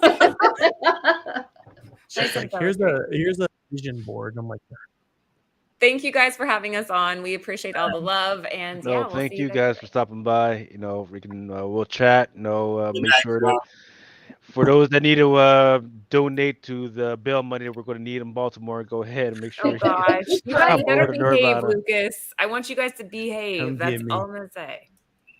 Wait, an eye Lucas, on you're going? What is? Hey, I just say this: if you're standing out in front of the hotel and Aunt taps you on the shoulder and says, "Hey, can I talk to you for a second?" Don't don't go with them. Don't walk with me. Just stay right in the Yeah, street stay on the street where people can see you. Because if you dip off in that alley, you might not make it back out. I'm nice. I like warm hugs, just like Olaf. It's all good. Can I talk to you for a second? Let me holler at you. Come over here around the corner real quick. Don't even go. Just be like, all You right. see a bunch of people talking, and he comes and taps. Remo, where are you at, by the way? Bay Area. Okay. Shit. I'm gonna have to make a trip out there because I feel like you're my spirit animal. So next time the Cardinals come and play the Niners. And next time we come to beat the Niners, let's go. Or if you want when the Diamondbacks come and play the Giants. Fake it till you make it. That's Arizona's motto. McClay, holla at me so we can get some tacos. I'm gonna holla at you guys later. All right. All right now. All right. Peace. That was Laura and Ann from Bird City Comics. Always amazing and awesome to have those guys. They just popped out a new retail exclusive. What do we call it? The I Hate Fairyland #1. I think it was, what was the name of the artist? Sabinski. Looks freaking amazing. I think it was like 1999.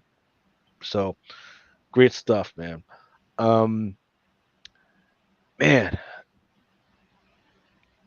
Is there anything else you guys want to talk about before I start getting into some of this FOC? Let's get into the FOC, man. I'm already seeing I'm gonna have to spend some money.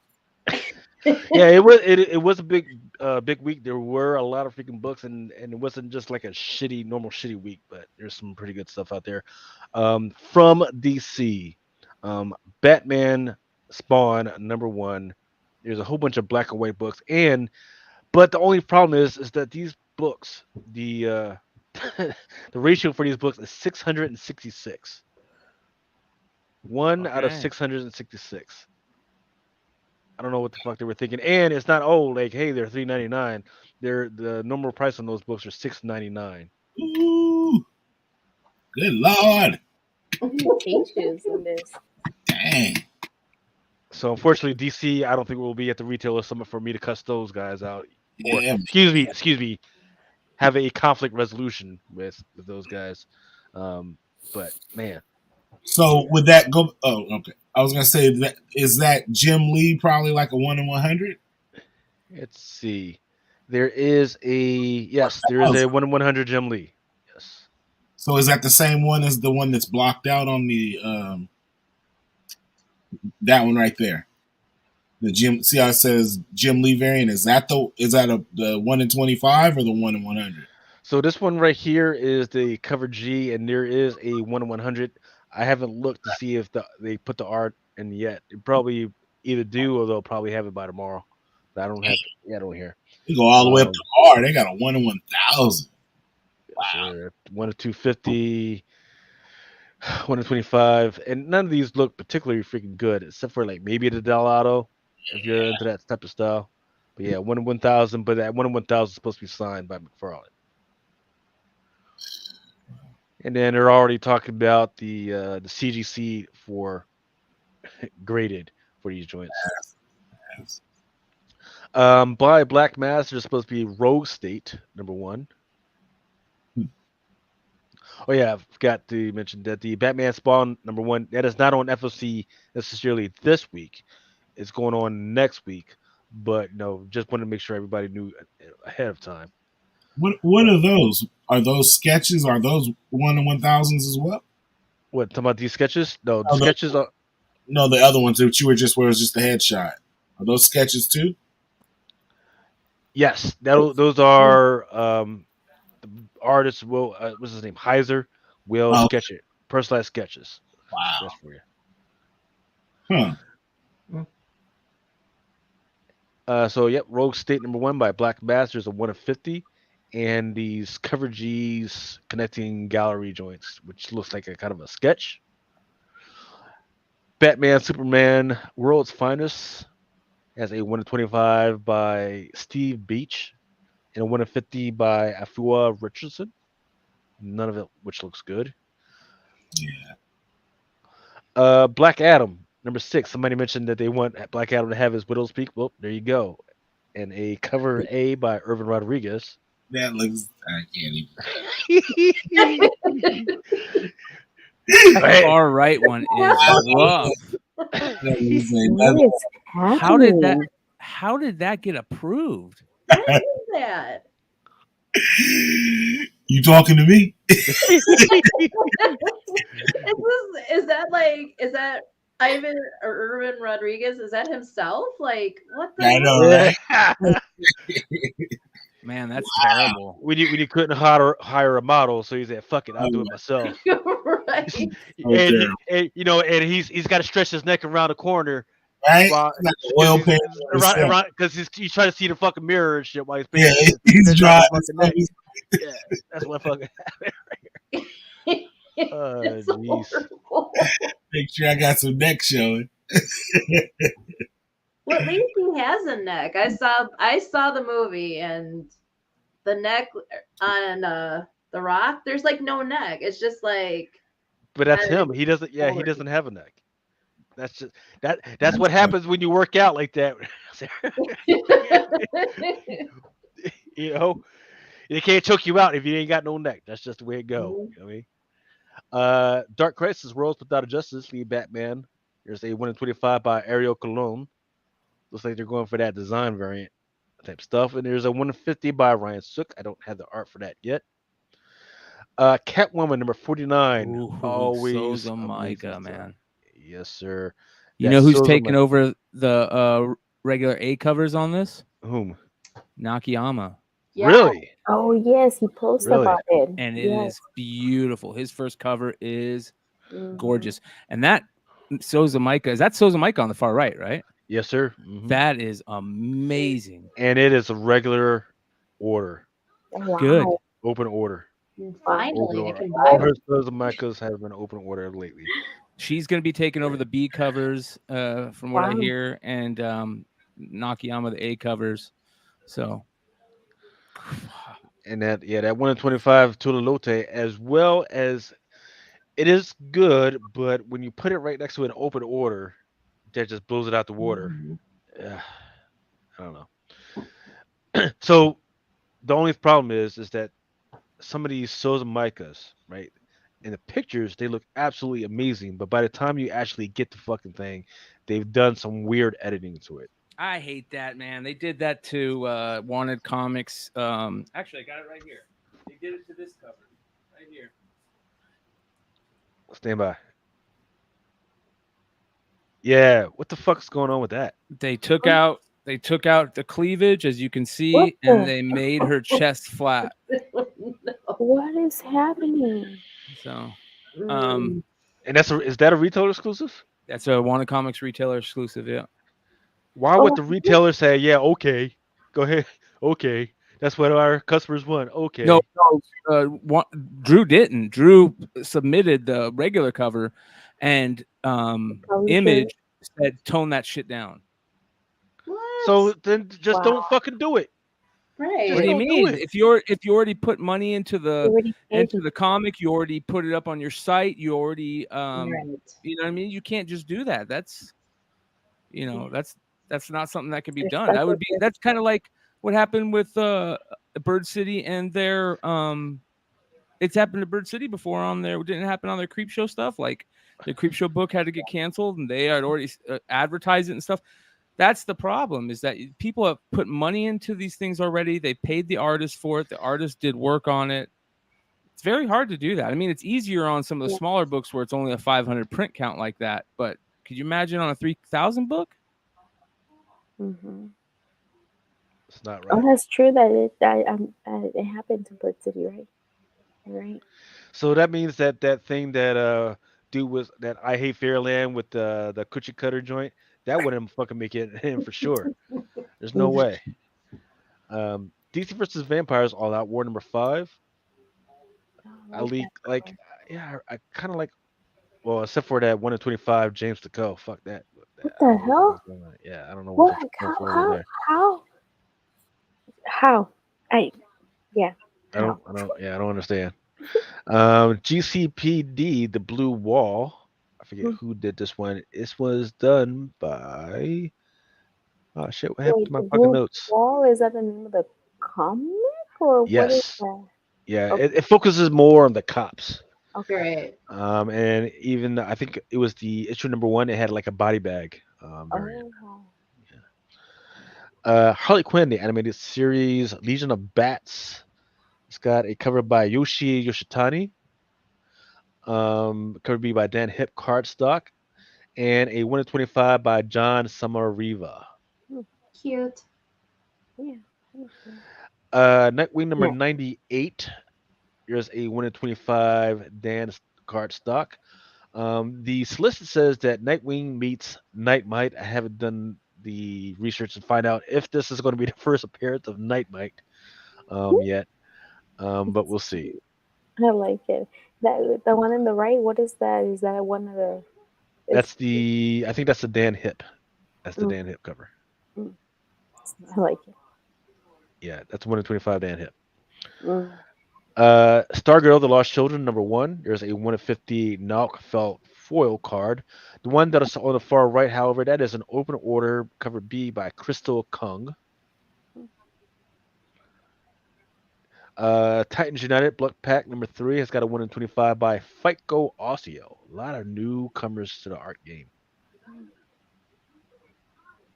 Going to IDW, My Little Pony number 7. The solicit kindly mostly goes around the one horse. I think his name is like Finch, whatever the fuck his name is. Hitch. That's his fucking name, right? But what I found interesting was that middle one. I think that was the cover B, whatever. But it's got a dragon on there. And I don't recognize that dragon. There's like 6 or 7 dragons, but that might be a new dragon. It's black. It's a black and white cover. Well, I mean, the art was black and white, but I don't know if that's the final art. That's the problem with all this early shit. The Armageddon game, number 3. It's got quite a few coverages, like 1 in 10. Give me a chance to see. So this talks about the Teenage Mutant Ninja Turtles and their new mentor, the Shredder, have quickly discovered their mission to recruit new allies to battle against the Rat King and his minions. And NYC has its own set of perilous circumstances. In Dimension X, Michelangelo and the Neutrinos are forced to join the Nova Posse, guys, as would-be bounty hunters. Meanwhile, in Dimension Z, the Shredder and Dark Leo, never heard of it, fucking Dark Leo before, realize they must undertake a deadly rescue mission if they're going to have any chance of bringing Cherbai to their side. So there's a lot of new characters that I'm not familiar with. I'm not saying that's their first appearance in this one. I'm going to have to do more research, but there's a lot of new Teenage Mutant Ninja Turtle fucking characters that I'm not tracking, and it also talks about the Null Turtles as well in the solicit. So is that a 1 in 25 on the far right? Is that the what? Is that a 1 in 25 or 1 in 10 on 1 in the 10? far? 1 in 10. Then there's your Teenage Mutant Ninja Turtles, the number 135. It's supposed to be kind of connecting to that story from before, the Armageddon game. And I think the one on the far right, that's also the 1 in 10. Image has a new title out called Voyages, number 1. Then Something That's Killing Children, number 26, has a bunch of new covers. I like the 1 in 50. But once again, it's a 1 in 50 though. But there's also a 1 in 100 as well, and then there's a 1 per store unlockable that's coming out as well. But that one's trash. I like the black white prison. That's really sick. I don't like the color. It's a 1 in 50. So. Yeah, I still like it. Which one would I buy though if I wanted to get that? That's like, look at the other two. It's a tough sell to try and get that one. Even though maybe a lot of people might not get it. It's going to be a forgotten soldier. I think people are going to forget about this and drop prices on that one. So don't spend money on this one. That's a lot. Wind Thrown in the Sky number 4. There has been some amazing covers. So probably should have blown it up, but there's that 125 by Sacco, which is a good cover, but it just kind of blows me away that when he does the covers for DC, they look like trash. It's just weird. Ninjets number 3. I just kind of like the covers. Haven't read it yet. Previously, A Foulness in the Walls. Let's see, which is a one shot. It's kind of interesting. This one is by Aftershock. Looks like they're going for the homage to what's the name of that freaking show? Stranger Things. That looks good. Alien number 3. It's got a 1 of 50 by Perillo. they're only on issue 3. Well, this is the second volume, actually. I thought they were already up higher because what Predator's like on what, like 4 or 5, or like 5 or 6 or something like that. Right, but this is like the second volume of Alien. Okay, I'm just thinking because I thought they started at the same time for some reason. No, Alien started maybe I want to say a year or even 2 years ago. And then it's the second arc, Second right? volume. All Out Avengers number 3. There's a Momoko. It's all right. Amazing Spider-Man number 14. I'm not sure what's going on with this Hallows Eve Goblin that's going on. I'm not sure who that is. I like that. Cool. Midnight Suns number 3. There's a 1 in 25 by Hinyak Lee. Doctor Strange number 1 has got a bunch of covers coming out, including 1 of 50 by Mac. Avengers Forever number 11. Just a really good skull cover. Just really good. Deadly Neighborhood Spider-Man number 2. I read issue number 1. Really good, really interesting. Kind of trippy, but I could definitely see something going on. Was it the first time in a while that we've seen this character called the Demon Bear? Great character. Mm-hmm. The Demon Bear. Love that New Mutants that's saga. Yeah. It's fucking amazing. What a great David Mack cover too. Yeah. The only issue that I got is that it's right in the middle of this whole thing that where Spider-Man and the crew, they're dealing with the freaking Wasp thing. So they need to just finish one freaking storyline.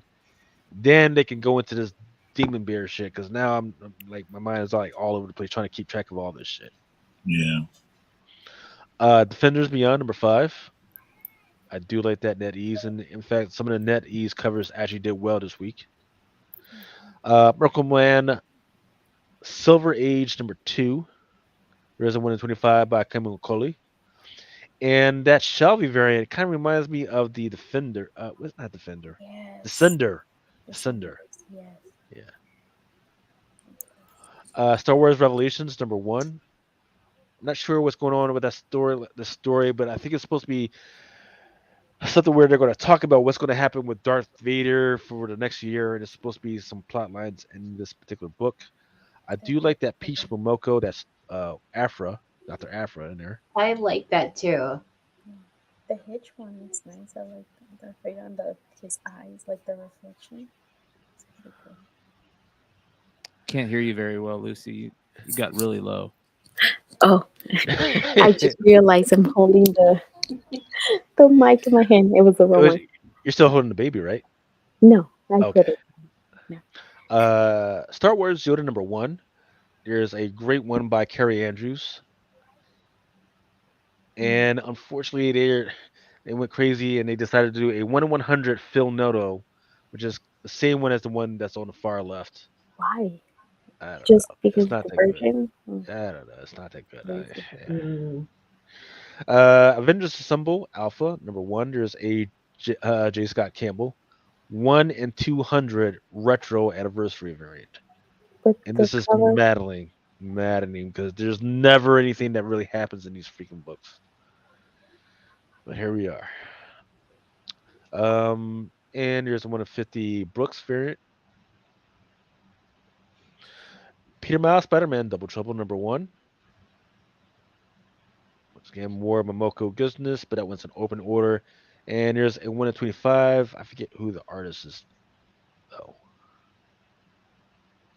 Vampirella Mind Warp, a Jung Yoon and a Lurie. Planet Hulk World Breaker. 1 in 25 by Kubert. 1 in 50 by Brown. My favorite, though, is the U, as over to the far right. Star Wars Darth Vader #29. Taran Clark starting to do some Star Wars books. Thanos Death Notes #1. There's a 1 in 50 by McGinnis and a 1 in 100 by E.M. Just. But my favorite is that movie. Excuse me. Is that movie poster? Look at the one that. Yeah. Yeah, I was gonna say that too. That's really nice.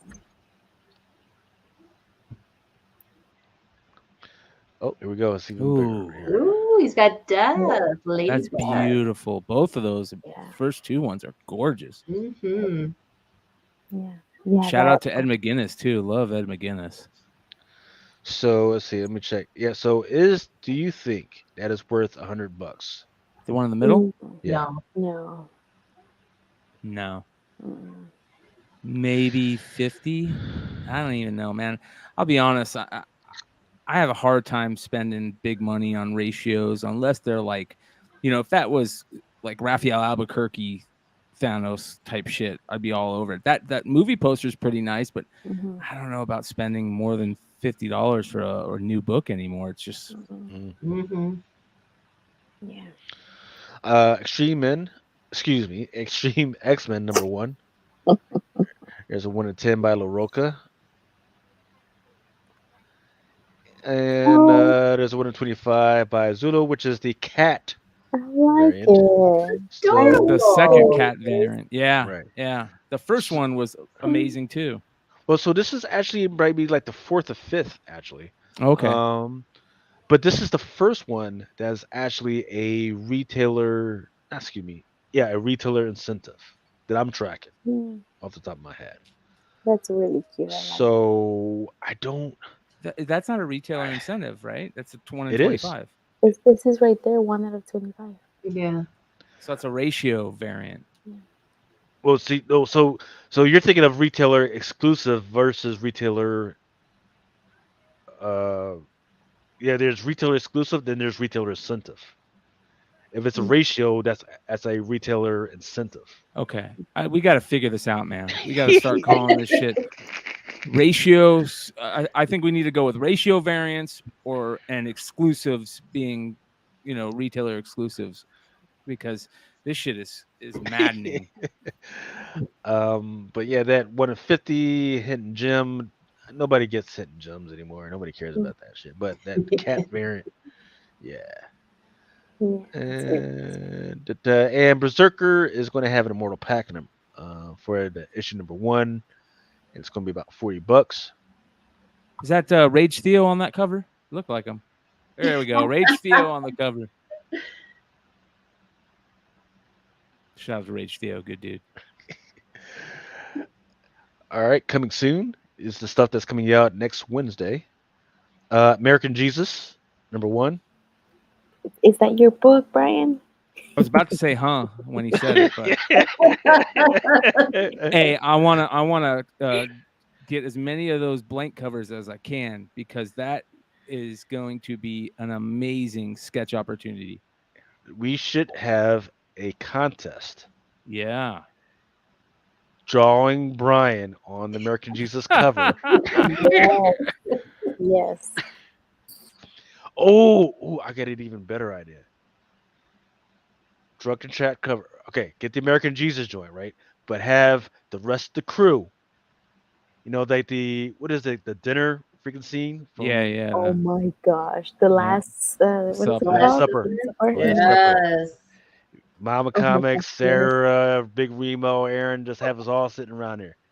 Yes, and then Brian like this. Oh man, Brian, do you like when people touch your hair? I just want to see you only touch your hair.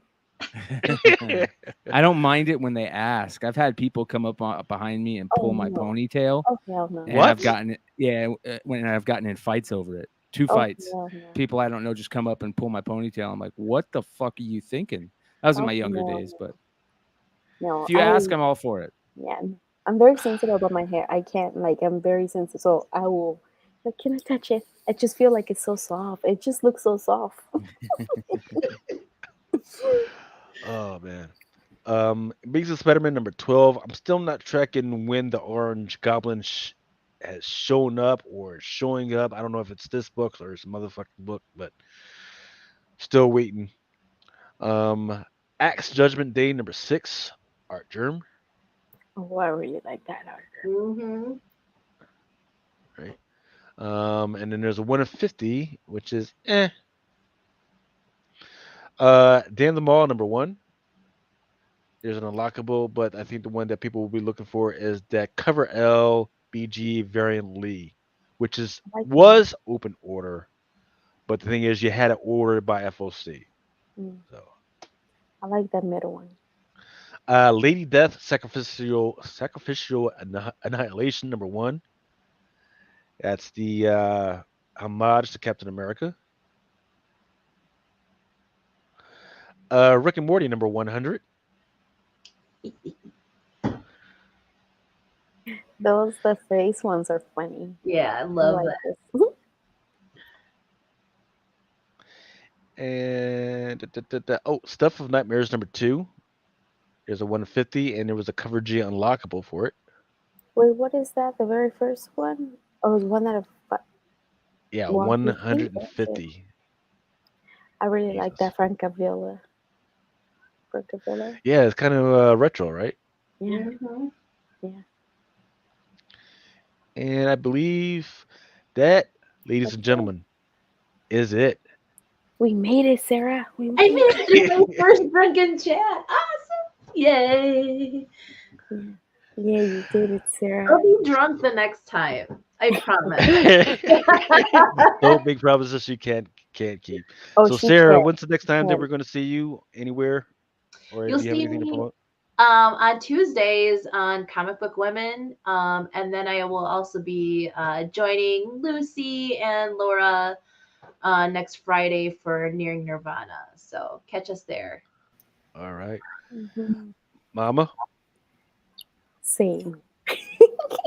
What she said. And tomorrow on my channel, we'll be doing, I think Anthony, he might join me tomorrow to talk about his encountering with the ghosts, with the beyond. I don't know what stories he has, but we'll see tomorrow. I think he wants to talk to aliens, so I'm cool with that. I like that stuff. Man, y'all be having all types of encounters. The only freaking ghost I got is the ex-girlfriends in my fucking closet, man. Fuck that shit. Brian, what's up, man? What you got going on this week? I got a sale tomorrow at 5 p.m. Eastern. It is Foreign Comic Weekend Part 6. So me, Josh, International Comics, Aaron Yee. I don't think Rob Fordham's going to be able to make it this time, but I have a shit ton of variants, exclusive variants, and foreign comics. Here's some of the crazy foreign books that will be available. This is one of the rarest foreign books that is out there. Ooh. This is the Cuentos de Misterio. There you go. Ídolos. New Gods #1, right? So first appearance of Orion and maybe first full appearance of Darkseid. I can't exactly remember. The Batman RRP Semic variant. So if you guys know anything about the RRP American version of this recently sold for like 10 grand. This is the Semic copy, which is Italian or French. I can't remember. Jim Lee cover. I love these Spanish covers, these EN. Yeah, this is a crazy yoga comic. I have the Michael Turner Old Man Logan variant. from Really? Panini. Yep, this is French, I believe. Panini. Sure. This is the Batman Europa by Jim Lee. Some of these super rare Dr. Mortis books. These are very rare. They're from South America, all over South America and Central America. That's really crazy. I might not sell that one. We'll have to see how. Yeah, that's really good. Man. Yeah, zombie cover. Yeah. This is a great Wolverine cover. So this is the type of stuff you'll see there. Yeah. And then this is a beautiful. I'll have some Halloween covers available also. And for any of you Harley Quinn fans, there you go. There you go. This is I can't remember if it's a German or what, but here's some of the of the foreign books that I'll have available. But I'll also have this. Really? Lots of stuff, lots of good stuff, a ton of variants. I'll have Battle Beast exclusives from Tyler Kirkham. I'll have Wanted Comics books, Bird City books, Hive books, tons of metal and foil, and I mean, you name it. And I'll also have Garbage Pail Kids UK edition Series 1 available tomorrow. Yeah. Okay. You have your show tomorrow too on YouTube? Yep. So we'll be live streaming the foreign comics starting at, like I said, 5 p.m. Eastern. That will go until 10 p.m. Eastern, which is the beginning of Modern Comic Mayhem. We're going to have our I'm trying to work on a new segment for manga and anime books. So that'll be coming up. And I don't know if we'll have a Wizard Rewind tomorrow. I'm going to try, but we'll be talking about all the week's news and notes. I'm really trying to get Comic Mint on. I'm going to try and hit them up again. Shout out to Thorough and Red Hood. They had a great show last week where they were talking about the Mexican Amazing Spider-Man 300 issue that arose over New York City Comic-Con. So we're going to have the ability, hopefully, to talk more about that because it's Foreign Comic Weekend, obviously. So we're going to want to get into that and maybe see if we can get Comic Mint to show up. And I would love to hear their thoughts on exclusives, how they handle exclusives, what their print run counts are for some of their books.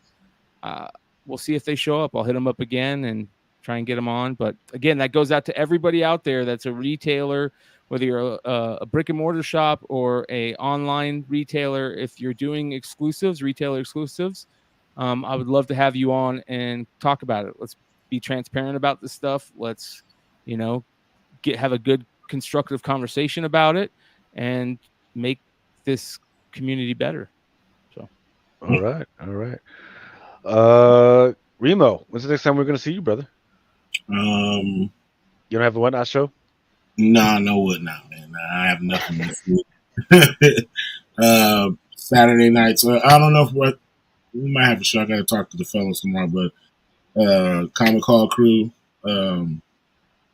Drunken Chat. I'll let you go. Nice. Yeah, we can. Almost forgot to play this one last video. This was supposed to be a trailer for Batman Spawn. Here we go.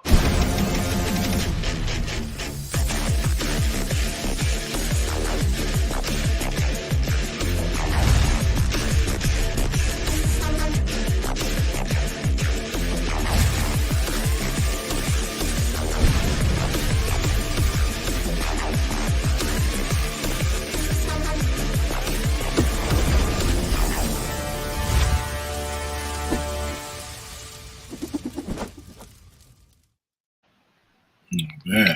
All right. Thank you, ladies and gents, for stopping by and hanging out with us. The next time you'll see me is Comic Crusaders. I'll be in Baltimore next week. Hopefully we can get something together. I don't know. Brian, are you coming down or no, I had to cancel. My best friend's movie is premiering, or the Sound Guy series is premiering that weekend. So nice. Yeah. So I'm really stoked to go and support my brother and watch. Well, that's your first acting gig, right? First acting gig. You got it. Nice. So it's gonna be interesting. It was something really cool about that is he was nominated for multiple categories in the Los Angeles International Short Film Festival, and he won Best Dark Comedy Short. Really? For that festival. Wow. Yeah. Wow. Nice. Pretty stoked. Yeah. That's gonna be amazing for you. Well, hopefully that's the first of many more to come, man. Freaking, I'm gonna be a friend of a big movie star. It's gonna be awesome. Right? I doubt it, but it's gonna be fun to watch. That's for sure. Yeah, don't forget us, the little people, man. Yeah. But once again, thank you everybody to hanging out with us on It's Drunken Chat. If you come up and see me in Baltimore Con, please don't make fun of my tracksuits. I'm a fat guy. I need easy, comfortable with clothing. All right, love y'all. Have fun. Please stay safe. For each man in his time to take, until he walks along the beach and sees his future in the water, along the arms within his reach.